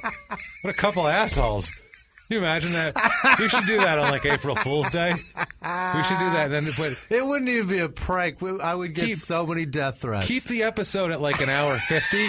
We'll just fill the rest in with silence. You know what I mean? Like, so that way when they see it, the time will look real. I would never do that to you guys, but shit, would that be funny? Blue apron ad after blue apron That's all ad it at is. the end. And then after our hate tweet storm, we release the real episode. Like, April Fools, guys, calm the fuck down. Just kidding. Just kidding. Hilarious. We should do that with a bonus episode on April Fools. Watch out, motherfuckers. If it's April 1st, you better watch out. We're turning into real radio guys now. That's right. Oh, God, Jesus. Never mind. We got April Fool's Day's pranks coming up. Coming up this April Fool's. So, shit, man. Holy shit. 1947, they have a son together. Okay. Leslie and Lurleen have a son named Gary. Luckily, they didn't give him an L name. That's good. And Leslie, Lurleen, and Larry, or some shit like that. They named him Gary instead. 1948. She talked him out of it. Yeah, she's like, that's what happened. No, we're not naming him Larry. We're not naming him Junior. No. We're not. Don't you know what happens to athletes? Can we just name him Gary, please? Oh, thank God he didn't name him Junior. He would have been the first athlete to do that in our timeline chronologically. The very first. So the little Gary's born 1948. Next year, Lurleen's father dies. Philip Rose dies. Don't know why. Don't know what happened. It's the 40s. Could have been anything. Who the hell knows? Fucking shame. Died of shame of Leslie's lower class status. He hated it. Nose in the air. He died. He died of his nose being too far in the air. So he suffocated. He suffocated. He just couldn't take it anymore. A deviated septum. He didn't give a shit. So He'd rather die than accept this guy. So 1949. Yeah. Lurlene's brother Manley, Dexter Manley, just Manley. Lurlene's brother Manley gives the couple a Smith & Wesson revolver that belonged to her father. It's like an heirloom. It belonged to her father. He was a police officer. It's a gun. This, they think, is maybe a gesture of acceptance from the family. Maybe saying, like, hey, this is Dad's, and we're going to try to all be... It's a fucking hint. You know what I mean? Or maybe shoot yourself. I don't know. We'll see. Or I'm going to be coming with one later, so you better have yours. We'll never know. But... they were crazy with this fucking gun. Really? They acted like, this is nuts. These two were, I don't know what was wrong with these two, but this is not normal behavior. And I don't give a shit what country and what year, unless it's, like the Old West in 1868. Yeah. This is not normal behavior here, okay? It was their habit to keep the gun in a bureau drawer, which is normal. That's fine for back then and whatever. Tuck it under the socks. That's all good. And bring it out at night as protection against intruders. Okay. This sounds normal, right? They take it out, you put it on the dresser just in case, or put it under your pillow, whatever. But what's not normal is a strange ritual they had nightly. They did this, where both of them, Lurleen and Leslie, would go out into the outside and just fire off rounds into the night sky as a warning to, quote, nefarious types within earshot. Jesus. So, at this point, just if there's anyone around my property taking warning shots who's considering breaking in, just boom, boom, boom, boom. Watch out, motherfucker. We're here. Going to bed, everybody. Yeah. Okay. See you later. What kind of behavior? This shit's by my bed. Bang, bang. This is like Yosemite Sam level stupidity. This is fucking This is nuts. This is crazy. So good night, you wascally wabbit. Yeah, good night. So you caught my beginning of my okay. This gun also, they didn't take care of it. It was in like shit condition. It's all dirty. They didn't clean it. No, it's filled with residue because they just fire it off into the night sky. I have a feeling they're drinking and going out and firing the shit off like crazy. Sock lint all in it. Once again, Tombstone reference. Like they're shooting at the moon. Like it's the same thing. Like I feel great. Yeah, that's it right there. Shooting at the moon. So this gun had a stiff trigger, and the cylinder didn't always align properly with the firing pin because they just didn't take care of it, and it was known to jam a lot. Jesus. So the revolver jammed. Yeah, you would think just they take good care of it because they like going out and shooting it into the sky. So I guess not. By 1951. They move in, the couple and Gary, the son, move in with Constantia. They move in with her. She's been a widow 3 years now. Yeah. And I don't know if this is to help with the kid or whatever the deal is, but I have a feeling I know why. Because of what she did in April, it makes sense that he would move in with her to help take care of the son, because men didn't take care of kids generally back then, especially in different cultures. Right. So in April of 1951, Lurleen makes a big decision and a big move, okay? She's a dressmaker by trade. She's trying to be more of a dressmaker. Yeah. She's trying to be better. This is starting to ring. Riveter just came out. This is starting to ring of Bertil Fox here with the dresses and all this shit, and on an island with dresses. This is. I'm starting to get a Bertil Fox vibe. Are you? Is there a machete coming out at any point? I wish at one point it would have been better off with that. But anyway, so she's a dressmaker. So in April starting in April 51, she would go to America, to New York, to train in the French art, the art of French couture, I guess, to make dresses in that fashion and help advance her career as a fashion designer. So in April 51, she goes to New York for a year. A year. Uh-oh. So, so he's sitting at home. Yeah. With his mother-in-law and his kid. And his wife's out making dresses. Yeah. Like, this is a recipe for disaster. Wow, life has not gone well at this point. In the 50s. In the 50s. There's not even TV. No. This guy has nothing to whack it to. Yeah. This is a tough... Eventually your spank bank empties. And he's sitting there with his mother-in-law who thinks he's beneath her the whole time, too. So it's like... she hates him. Yeah. She's making comments and shit. Like, banging on the door. You whacking again? Okay, what are you doing in there with your sticky wicket? What's happening? You son of a bitch. Get out Better here. not make my towels sticky. Get out here. This picture, she's got a house coat. She's very grumpy. You know what I mean? She's a widow. She's pissed. She comes back spring of 52. Like I said, she was there for a year. April of 53, she heads back for another year. Oh, no. So she's home for a year, and then she's going back for a year. So this is wild, man. Leslie agrees to these lengthy these lengthy visits. Yeah, because he's got no money coming in. Well, not only that, this was also their plan was this was a way to pave the way for the family to emigrate to the United States. Oh, I got you. So she keeps going, and she can make a connection, and she can land something. She can then bring the family. Right. They're trying to get the family Land there. of opportunity. So he's like, all right, this is good for everybody, right? Yeah. Her brother, Jasper, stood surety for her return. I think it was a visa condition. Okay. Like, he had to put up a bond to make sure she Saying came she back. would come back. So she wouldn't, just stay there, run away. It's like that's one way to do a visitor visa. Yeah. If somebody put up a surety bond, I haven't heard of that recently. That's but brilliant. Interesting immigration policy. That's something to look into, maybe. Insurance. Fucking, if you stick around, at least we steal your money. That's it, man. So he's not happy, though, obviously. He wants to come to America, and he wants all of this, but he also wants to, not be alone with his mother-in-law for a year at a time while his wife gallivants around fucking New York learning how to make French dresses. Anybody would not be happy with that. Fascinating she went to America to learn to make French dresses and not New fucking York. France. True, that's a good point. You know what I mean? I guess it was closer, and they wanted to come to America, and New York had a lot of fashion, so that made sense. The French designers came over to here, to New York and all that, but they went to fucking Tombstone. They said that's that true, in too. the beginning. They had them in there. They needed it. The highest French fashion sold on the back of wagons. That's right. You can get more expensive. Get good money for it out there. He called his mother-in-law, quote, prickly, and said she, quote, barely tolerated him, which is terrific to me. That's a great way to put it. So fall of 1953 comes around at this point. This is 6 months into her second stint in New York. Yeah. Leslie's starting to get a little pissy about this whole thing now. It's been enough. And he's like, okay, this is, starting to get a little much. And he has good reason to be pissy also. Yeah. Not only is he stuck with the kid, not that he's stuck with the kid, but by himself with the kid and stuck with his fucking mother-in-law, which is, I can't imagine for this guy. That sounds terrible. Especially someone who hates him. It's not like they get along. Yeah, I like my mother-in-law, and I don't want to spend a fucking year with her. She hates his guts, and for the last 15 years has been saying how he's beneath them and their servants are more, well-bred than he is. So I would not want to be there either. But he also has good reason because there is a huge rumor going around in the States and starting to get to the island that she has been having a huge affair with a notorious Brooklyn womanizer named Roy Francis. Okay. So that's going on. He does not know about this, Leslie, at all. But this is the rumors in New York. This is the rumors everywhere. It's starting to spill over. And he doesn't know it yet. He's just impatient anyway. But it gets worse, at that point. So April 14th, 1954, Lurleen writes a letter to Leslie. A Dear John? Not a Dear John. Okay. Almost a Dear John. Okay. And it's kind of like a Hey Bob. It's not a Dear John. It's a Hey Bob. I'll put it that way.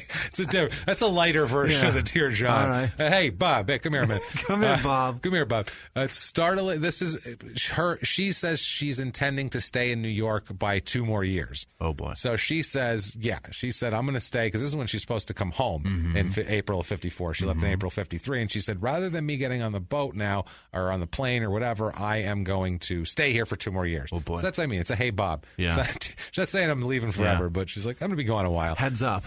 Heads up. Yeah. So 3 days later, on April 17th, 1954, Leslie receives an anonymous letter.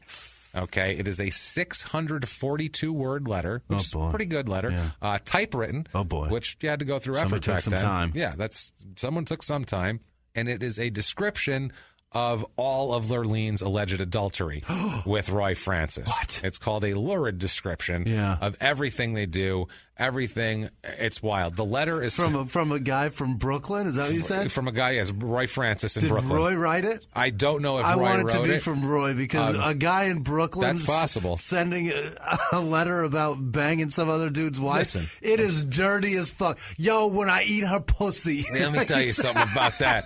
No, this is. It's not written in first person. All right. This is a third person. This is not third person. This is the New York Times hitting him with a scoop. Exactly. The letter is signed "Your Old Friend." Oh boy. Which whatever, and it talks about that it's completely brazen. Yeah. Their affair. It's just open. Yeah. Lurleen and Francis here. They went to a function given in honor of Mr. Manley, who's Norman Manley. He's a political campaigner and he's the future prime minister of Jamaica. He's having a rally in New York. and they're going like out in public to political fundraisers, and like they're like a society couple. Yeah. And this guy's sitting in Jamaica with his mother-in-law and his dick in his hand, going, "My wicket's sticky," and she's there. What the fuck am I doing? She's over there, and I'm getting letters about how he's banging her doggy over some fucking fountain of a punch. This is batshit. Shit has gone off the rails here. This is not okay. Yeah. So the mother-in-law here, she claims that Leslie reacted badly to the letter. No shit. Who would not react to that? What's the right way to react to that? Well, that there's can't that. Be true. That's over. That's all right. Well, I'll just sit here on this island and talk to my mother-in-law. Yeah, that's fine. No worries. Especially, I live with her mother. I'm about to get evicted from my house. And it's not like he can text her. No. Be like, listen, what the fuck's going on? Like, he has to like write her a letter and then wait for this is crazy. He's got to take a picture of that letter nowadays and send that would like set off such a firestorm of text message fighting. Back and forth and back and forth. But this, she said, he caused a huge uproar. He was weeping, he was wailing, making noise, freaking out, in a rage.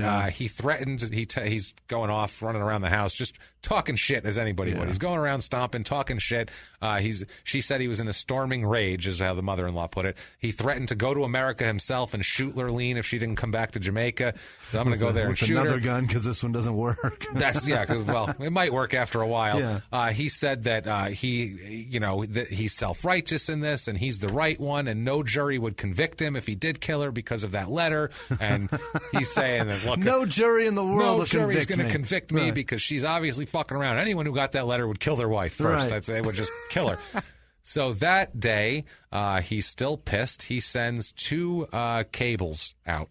One, those are like telegraphs, was to Lurleen. Yeah, that's a telegraph. One is to Lurleen, and it says, quote, "Come home immediately. Do not ask questions."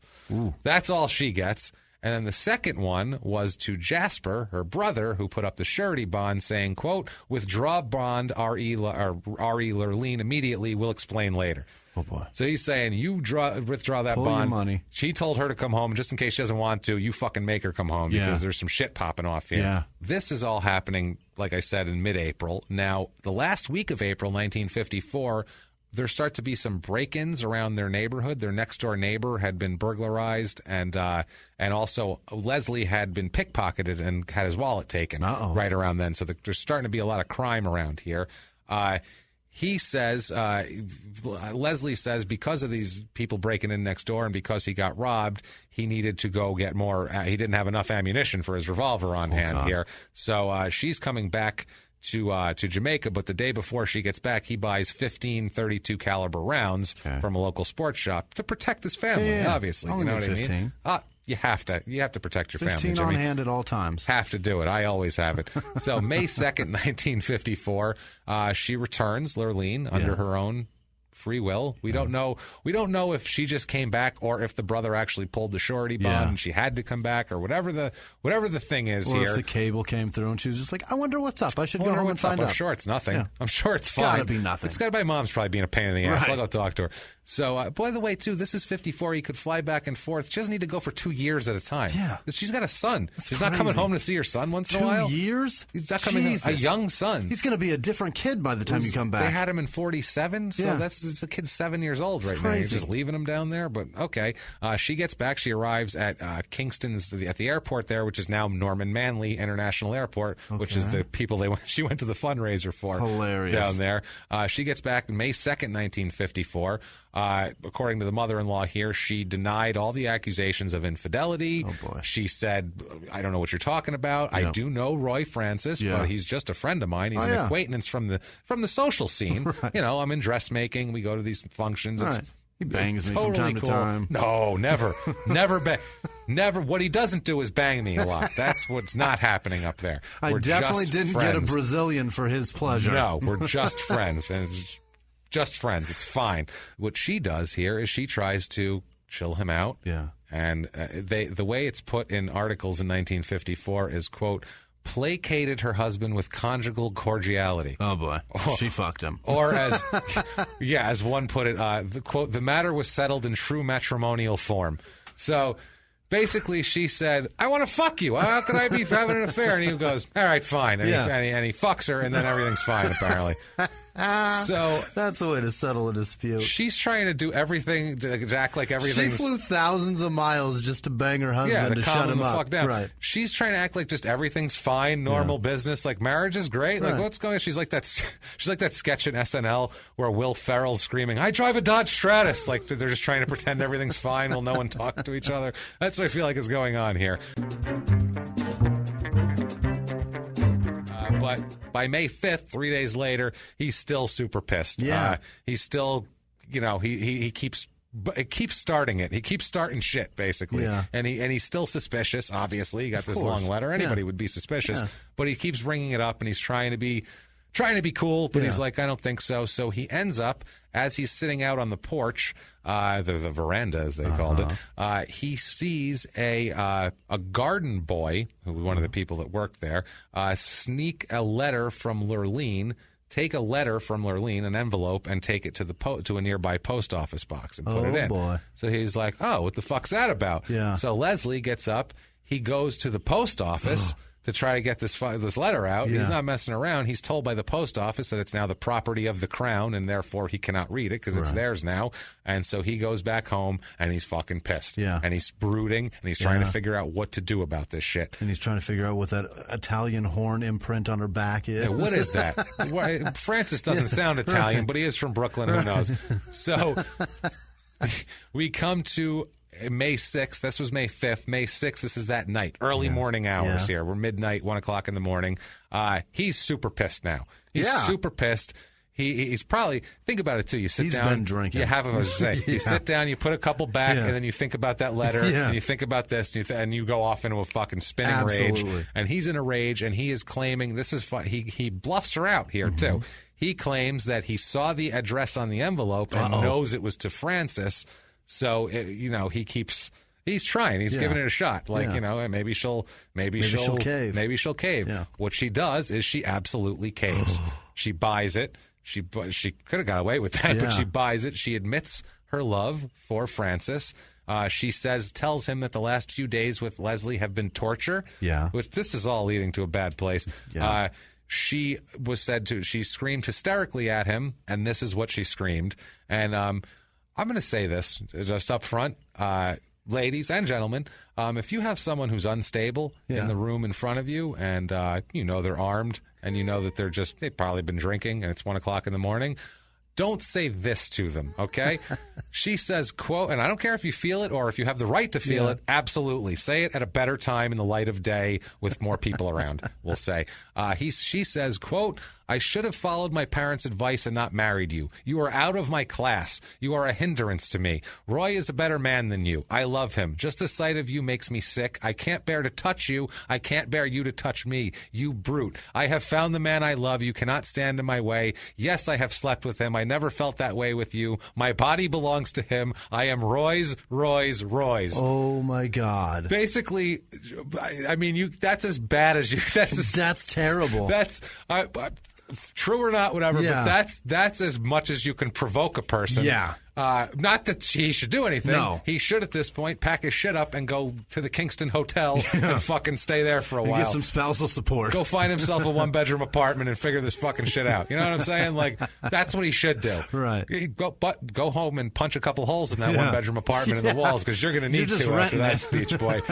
There's no way you're getting out of this without any physical release. Holy shit. But he loses his fucking mind, and then she does something else too, according to him, which makes no sense. And I would this is odd, his reaction to this, but he says all this, I am Roy's, which sounds like a 50s movie too, doesn't it? I'm Roy's, like she said it. I see. Fists in the air. Yeah, Roy's. She then lifted up her short nightgown and showed him her naked body. She was like, see, I'm not giving you this puss anymore, and then put the fucking thing down. Or maybe she was showing like I don't know what she was doing. A tattoo of Roy's face near her vagina. Maybe that was a way of mitigating. Like, I just yelled at you. Here's my look. Here's my body. Maybe you won't. Now I'll flash you. Now calm down. Now calm down. Maybe that's what it is. Because honestly, I've never wanted to kill a naked woman. No. I've never really wanted to kill many women, but I've never wanted to kill a naked woman, especially if she just showed me her nakedness. I'd be like, okay, well, that's fine. I guess you're good for a while. She showed him her balloons and her malloons. He should be thrilled by now. That's what I'm saying. Now, the letter that she wrote, it is to Roy. We find out later on. She did send it to Roy. It was a long letter, angst-ridden, they called it. Jumping around, very weird and stilted and like a woman that just fucked her husband but is in love with another man. Yeah, I guess so. But she goes from the weather to real things to crazy neurotic shit to then picking on Francis and saying that maybe his character isn't right either. She's a wacky It's broad. like half lie. It's like half love, half this, half that. Yeah, who knows what her deal is. But then in other parts, she had declarations of love for him and would say that she hated her husband in the whole thing. She said, quote, "Can you imagine me trying to stand another's affection? It gives me a feeling like I want to vomit. I'm going to force my man's hand as soon as I can, as soon as I think I can, and I feel my mom is behind me." Whoa. So she's saying, I'm leaving this guy. Yeah. He makes me sick. I got to get my family behind me, and then I'm going to leave this here. Now, back to the argument they were having. According to Leslie, he responds with the "I'm Roy's," and the flashing of her tits to, he says, quote, let's do it in their own words. What do you say? It's a very short one. In their own words, quote, "I am your husband. You can never get rid of me. I promise you that." So he's saying, fuck that. I'm your goddamn husband. We have kids. I'm going to own your shit because he's off the deep end at this point. He said at this point that in his mind, he saw a red mist descend on his wife. Oh, boy. Okay. That made her, this red mist made her grab for the revolver. Okay. And try to shoot him. Yeah. Try to shoot Leslie. Leslie says there was a click, but the gun didn't go off. Uh-oh. He says all those warning shots. Whoops-a-daisy. That's You what wore happens, it out. man. So that's what jams, firing pin. So they have a big struggle. Leslie says he described what he calls a dizzy madness that rid him of reason and recollection. He said all he could see were fevered images of his wife and Francis in sexual congress. He came to and from a blackout. And when he came from a blackout, he said he, quote, saw blood all over, and I realized that I had shot my wife. I was frightened. I decided to end my life. Okay? So that's what's going on here. We'll get back to that, him ending his life. The mother-in-law heard the gunshot. Of course. She lives in the damn house. She heard them as being separated by several minutes. Several minutes. Oh, shit. That doesn't sound rageful, No. does it? And she said her Lurleen's last words to her were, quote, "Don't come, Mommy. He's going to kill you, too." Oh, boy. So this is fucking frightening. Yeah. This is crazy shit right here. He's got her Madness. hostage in there, shooting her. She ran for help out of the house. She heard further shots ring out. Wow. Turns out there was in total 7 gunshot wounds to her body. Holy to Lurleen. shit. He kills her with of 7 course. gunshot wounds.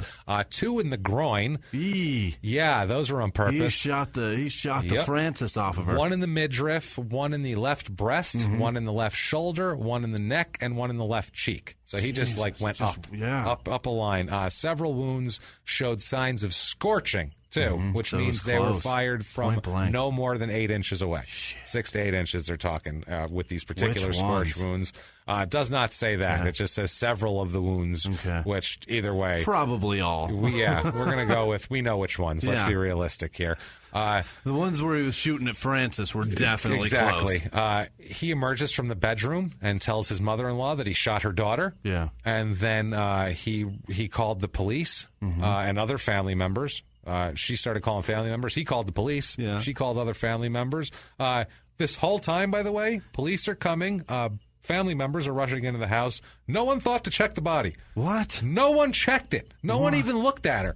No one took a look at her or called a doctor. Wow. Which is pretty fucked up because she was alive. What? She's still fucking alive. She took 7 and she's still alive. Didn't hit any. Just nobody fucking called. Nobody even looked. They were like, I heard a lot of gunshots. She's probably dead. She's got to be They didn't gone. even look. Like, give up on her. I assumed a few minutes ago, so I guess, I can be on their side for a sec, but still, you got to check. Unbelievable, man. She was bleeding.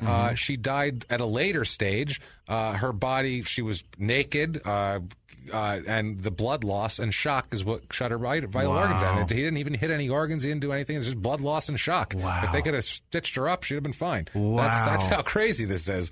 The first officer to arrive on the scene is a guy who was, until like 2 weeks before, was a traffic cop. Yeesh. So this is the first That's responder to a murder scene here.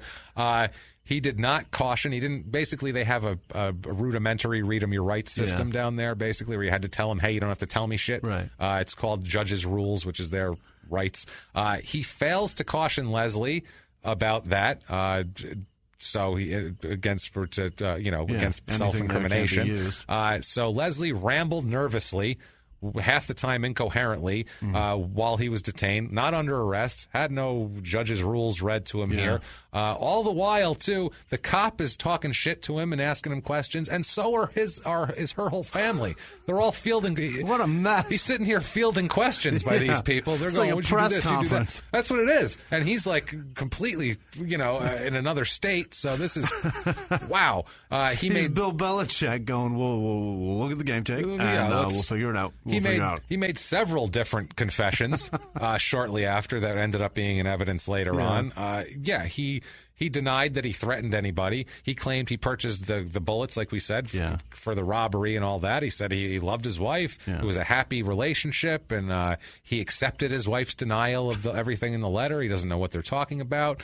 He said he did see the letter that his wife wrote to Roy Francis, and he admitted he tried to get it back from the post office, but he just said he questioned his wife about it, and he told her he would obtain it, whereupon she confessed to having the affair, and then he said that she went on to abuse him. So that was it. And then she shot herself in the pussy. And then and then twice, real close range, scorched it. That's one kind of Brazilian. He said he also, at that point, said, quote, "I am sorry. I guess I just lost control." Jesus. So that's that there. So he's fucked pretty much here. Now, I found an article about this in the St. Louis Dispatch in 1954. It's about this is an article saying he's about to stand trial, and I was really cool because they did a good coverage for like another country's newspaper and something else. But I was so distracted by the sales, Jimmy, by the sales in 1954. What did shit cost back then? So if it is May 22nd, 1954, where you are, and you happen to be in St. Louis, go get this shit, Marty McFly. You need to go, hop in the DeLorean and head to Munt's TV service. Home service, day or night, for only $1.50. Wow. They'll fix your TV. No time limit. House calls for $1.50. Parts cost extra. They're not running a fucking charity here, everybody. Come on, get your shit together. Now, that would hurt. I'd choke. Central Mart, you can rent air conditioning units, dryers, refrigerators, TVs, or freezers for as little as 50 cents a day. A day? A day. That's not bad. And Juvenile Furniture Manufacturing Company, which sounds sounds illegal as fuck. Sounds like somewhere you sentence children to make furniture. They have baby cribs, which are water repellent, which is good because they're going to piss on them. Large ones for $14. That's a 6-year-old size. In case you keep your kid outside. Yeah, what fucking 6-year-old sleeping in a crib, first of all? And small ones for only $6. The shit was cheap back then. $6 for a crib. That's great. $6 for a water repellent crib. I wish that was the price today. No shit. October 1954, the trial starts. This courtroom packed. Really? Hundreds, thousands. This is OJ, Jamaica. Really? This is Jamaican fucking OJ. All right. Well, it's the 50s in a small island. They don't have a lot going on anyway. And when some guy who was a test cricket player it kills his wife in spectacular fashion, there's some shit to talk about. They barely have TV, for Christ's sake. They probably didn't have anything down there. No shows, nothing going on. So hundreds of thousands are jostling for position. They all want to hear the details, too. They want to know, they want the sordid shit. They want to know the sordid shit, man. They want Dateline Live. That's what they want. Oh yeah, and the newspapers, covered this. I mean, this was their Christmas here, 4th of July. It says, quote, "Reports in the newspapers were read in homes and in barbershops and under community trees every day." Oh, this is just like all anyone was talking about. But despite all of this, they're supportive toward Hylton. Really? They're supportive toward Leslie. When they catch a sight of him or his defense team, the crowds cheer loudly. They like him. He's represented by Vivian Blake, who was a defense attorney here. The prosecutor here is a guy named Lowell Nethersole, who was a captain of one of the Jamaican cricketing teams of the 30s that Leslie was on, which is weird as shit. And that's the prosecutor? That's the prosecutor. Shit. The judge is a guy named Colin McGregor, who used to be a good lawyer, but he is he's considered very harsh and very into class. Okay. Like, he looks, if you're lower than him and you come into his court, he treats you like a piece of shit here. The Jamaica Observer called him tough and not always delivering justice to working class defendants.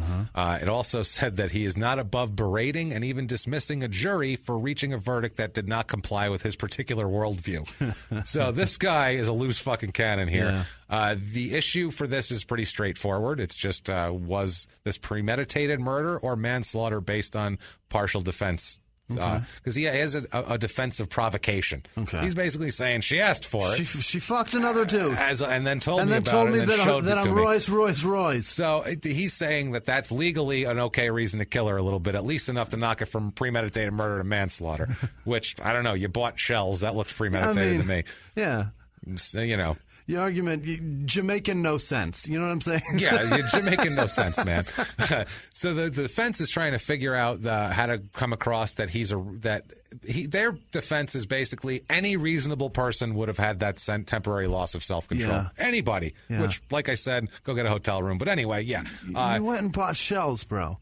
That's the thing here. Now, what they said, too, this is funny, too. The whole point was, how do you define a reasonable man? And they talked about this in court. Was it a passionate, hot-blooded Jamaican man or a laconic Englishman? How do you which one of those is normal? They could be different. They could be this. They could be that.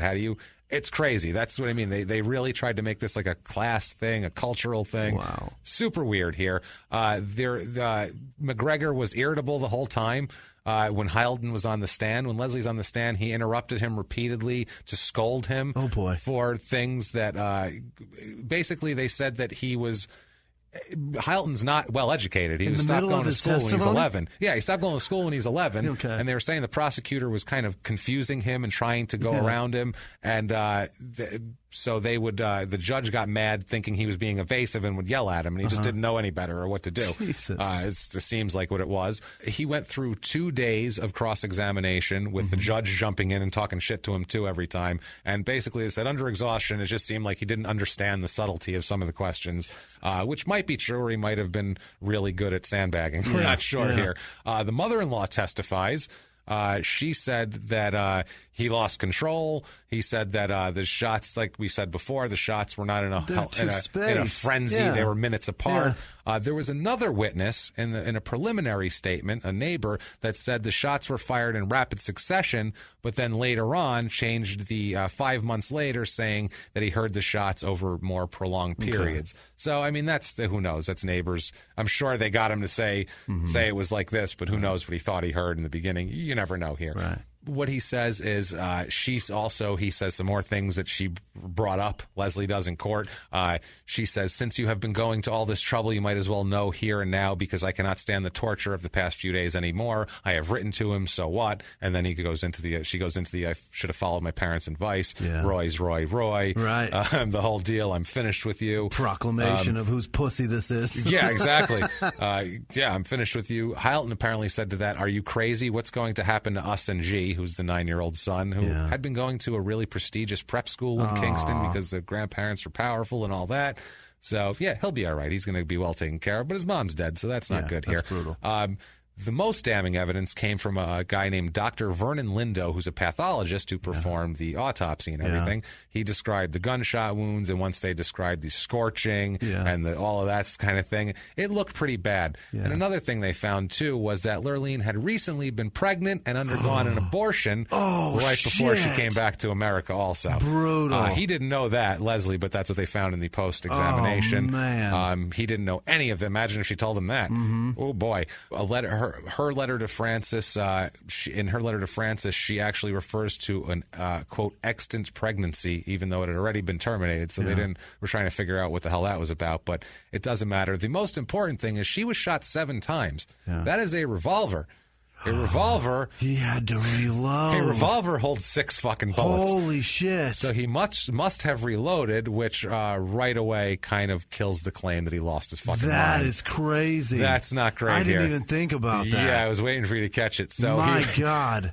Yeah, he was freaking out about this whole thing. He said that she said at this point, after the whole "I'm your husband, you can never get rid of me" statement, she said, "You stand in my way and I'll show you." And then he said that she took the revolver, which was on the windowsill, and attempted to shoot him, like I said. Yeah. He said he heard it click. He said he struggled with her. He took the revolver from her, had a complete blackout, but he believed he did shoot her as he found the revolver in his own hand and saw her bleeding. So that's the only reason why he knew. He said shells all over the place and the weapons full again. He said he reloaded with 2 cartridges to commit suicide. Okay. That was the 2 cartridges he reloaded. He needed 2. That's another thing. This was an unsuccessful suicide. He said he completely lost control, the whole deal. He says when he came out of his stupor, he reloaded with 2 cartridges. Now, this is amazing. This is his explanation, because one of these cartridges that he's trying to kill himself with hits her, because she has 7 gunshot wounds. So this is amazing.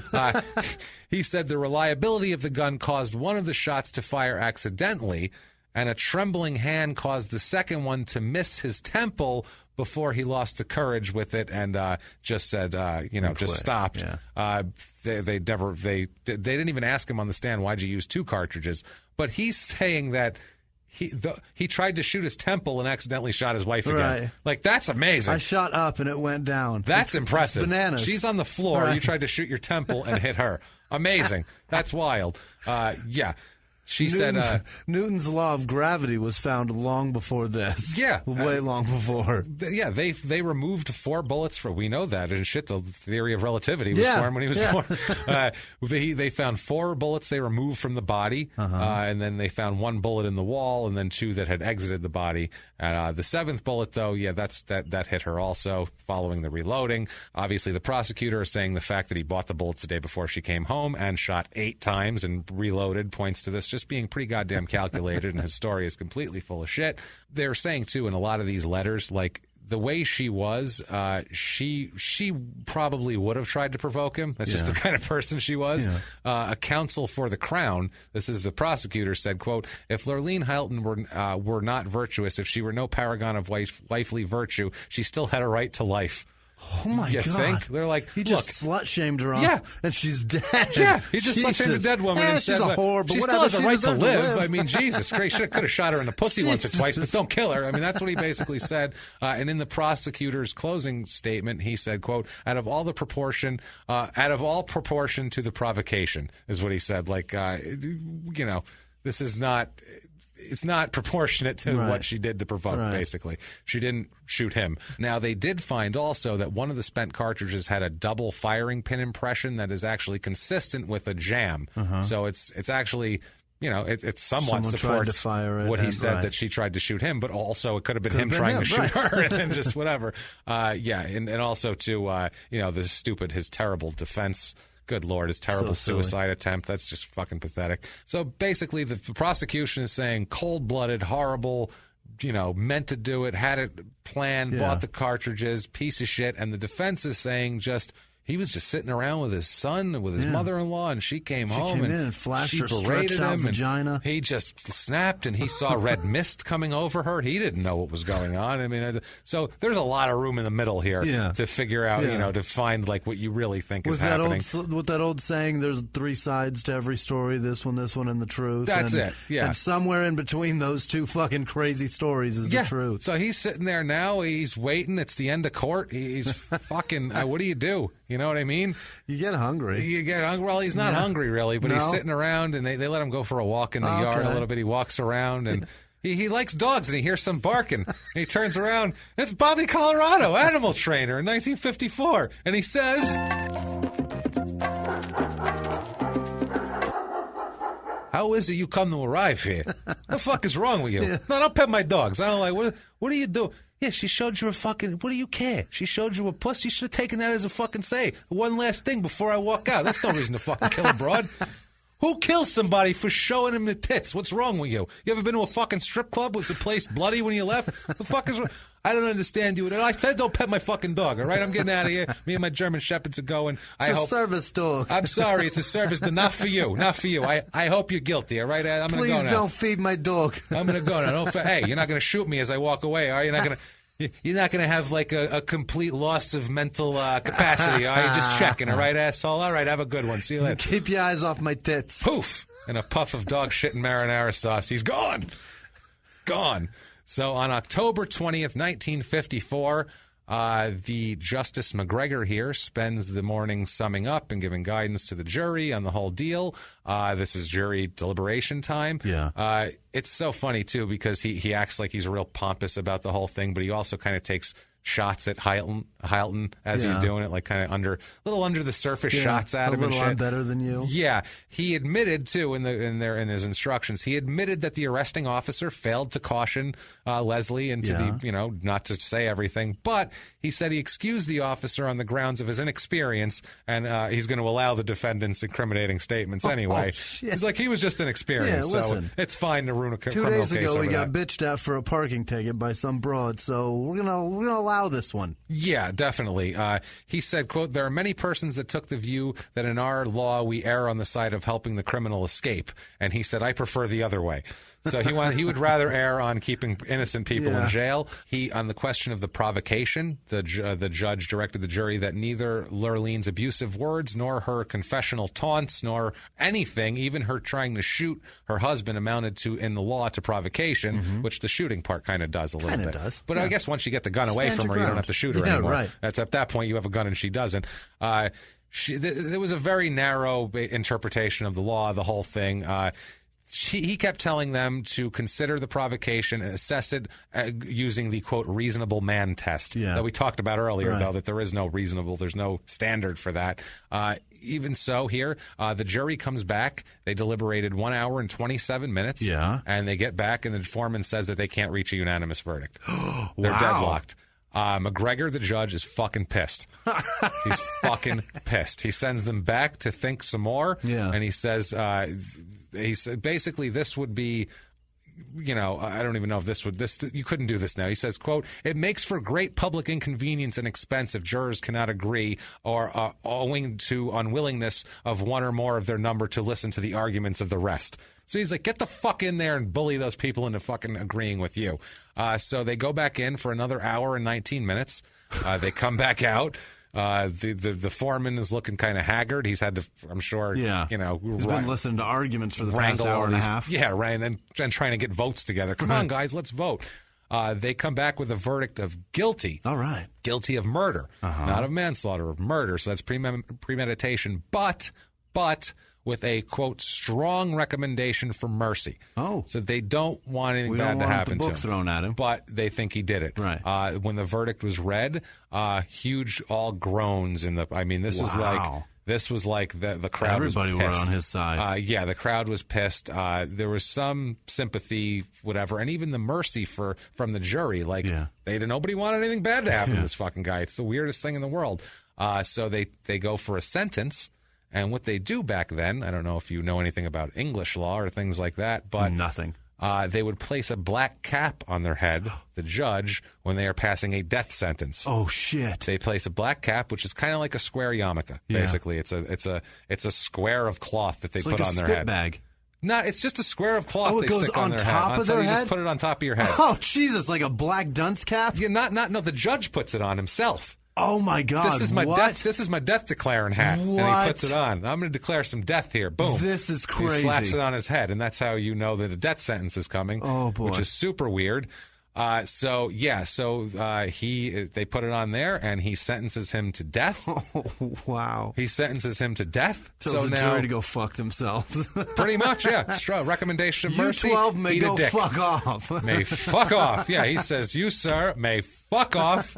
Death penalty. And how do you kill someone back then in Jamaica? Is it hanging? You hang them. Yeah. Back then. So this is fucking crazy. Yeah. He's about to be executed.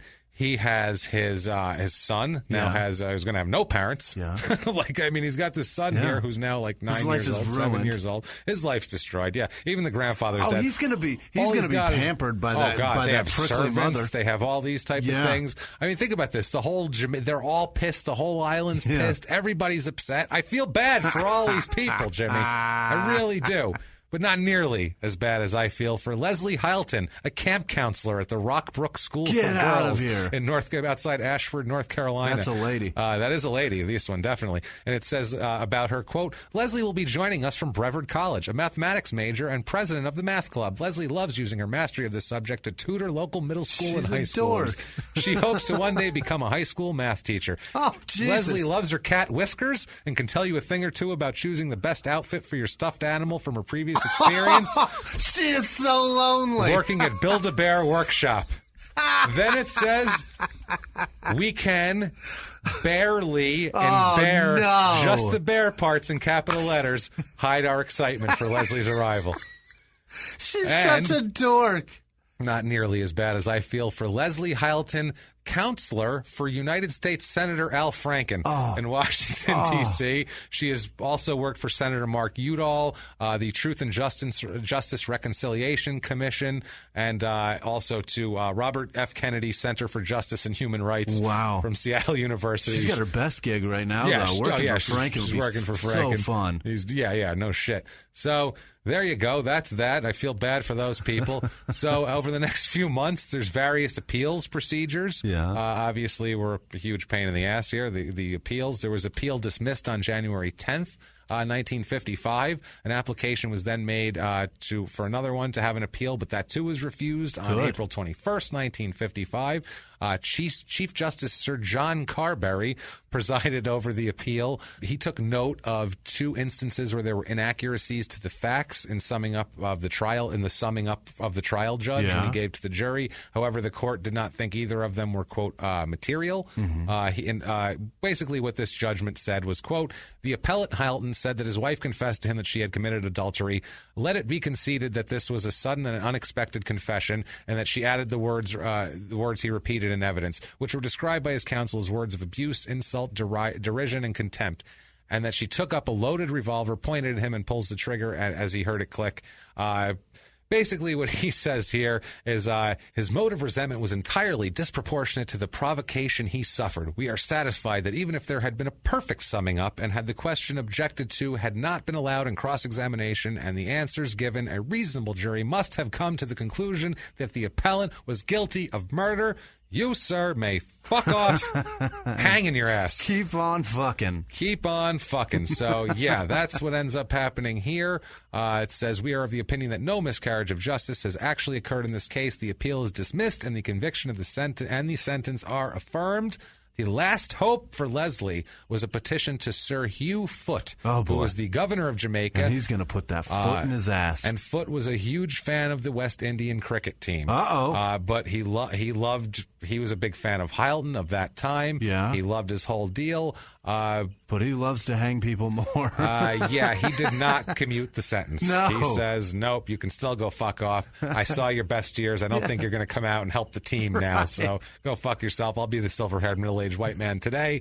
Fine, he says. At this point, Leslie finds religion, which, as we know, is always going to happen. He becomes a Catholic at this point, which is an odd thing to find, I guess. But execution date set for May 17th, 1955. This is some bullshit, some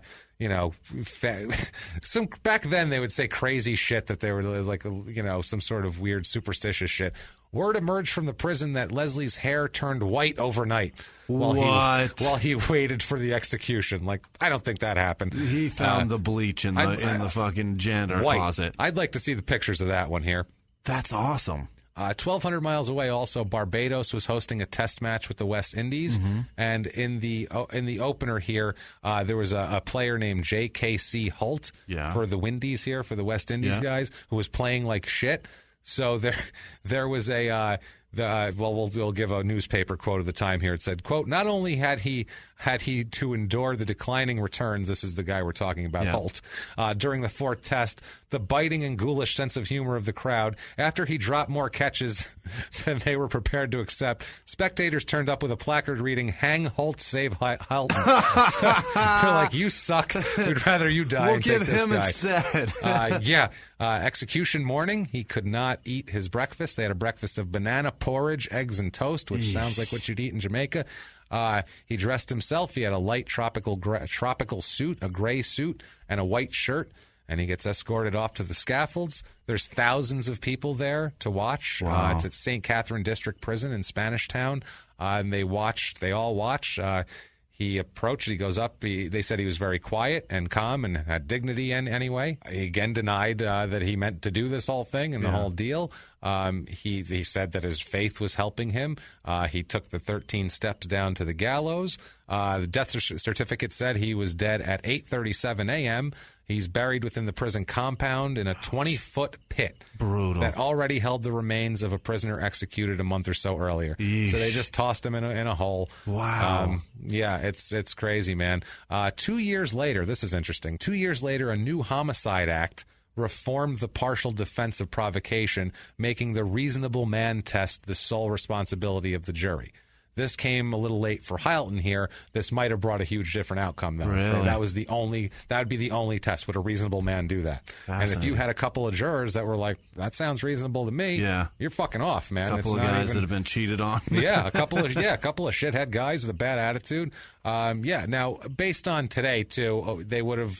I seriously doubt that with the judges, all the judges' things and everything like that going uncorrected, that this guy probably wouldn't be executed today. Right. We'll say that. And in a non-island country, if he wasn't in Jamaica and he wasn't in 1955, probably wouldn't have been executed, but he shouldn't have shot his fucking wife. No doubt. What an idiot. That's Leslie Hylton. That's our first venture into cricket and into the and he's a Jamaica. Murderer, too. And he's a murderer. Murder, everybody. We shut up and gave you murder. Fantastic. Like we do on our other show. If you like that, please, like we said, get on iTunes and give us 5 stars. It helps us so immensely. You can say anything you want. Say you're following instructions, following directions. It does not matter.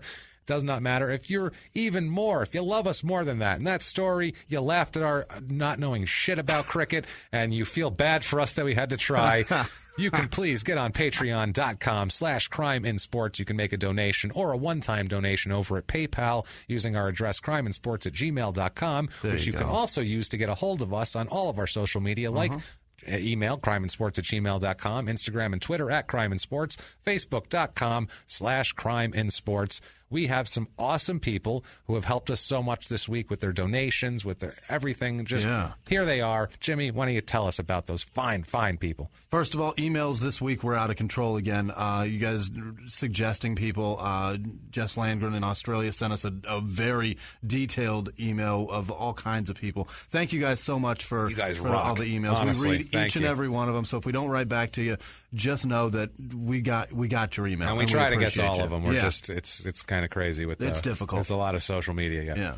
So Amber Pachasik and Chelsea Pisker up in Minnesota, I believe. Minnesota. It's definitely Minnesota. Thank you, ladies, very much for jumping on. Deidre Kohler, Kat Power, Julia Schuster, Sean Sheridan, Jess Landgren, of course, Corinne Price. Maggie Eichhorn emailed a really great story. Jenny Petco, Renan Moore, Valerie Galloway, Helen Crumple. Did I say Helen yet? I think I did. I don't know if sure. you did, but let's say it twice. She's so nice, we'll say her twice. Bethany McGregor, Michael Brett, Scott Countryman, Ranger and Ava. I forget where they're at, but he sends stuff all the time. He's awesome. He's a good dude. Matthew Carroll, Kathleen Pina or Pinna, I'm not sure. Pena. Jeff Skinner, I'm not sure. Donald Barnwell, Katie Conlin, Alex Inaturb. I'm going with that. Tori and SPK. That's 2 different people. Tori and SPK. Thank you, both Erica of you. Hogan, Katie Allen, and the last one, Don Bain. Thank you all so much for all of your donations and helping us so much. It's integral to the show, important, and incredibly it's what keeps thankful. Us going. Yeah. It really does. It's what keeps us going, and you guys make it so we can do this show, and so we can do everything that goes along with this show and everything else. It's really, really a lot to put together, so we really, really appreciate it, guys. You want to give them your social media, Jimmy? You guys can find me at @Wisman_Sucks, WHISMAN Sucks on Twitter, Instagram, and Snapchat. Find me, interact. I really appreciate everything you guys say, and tweet at me and snap message.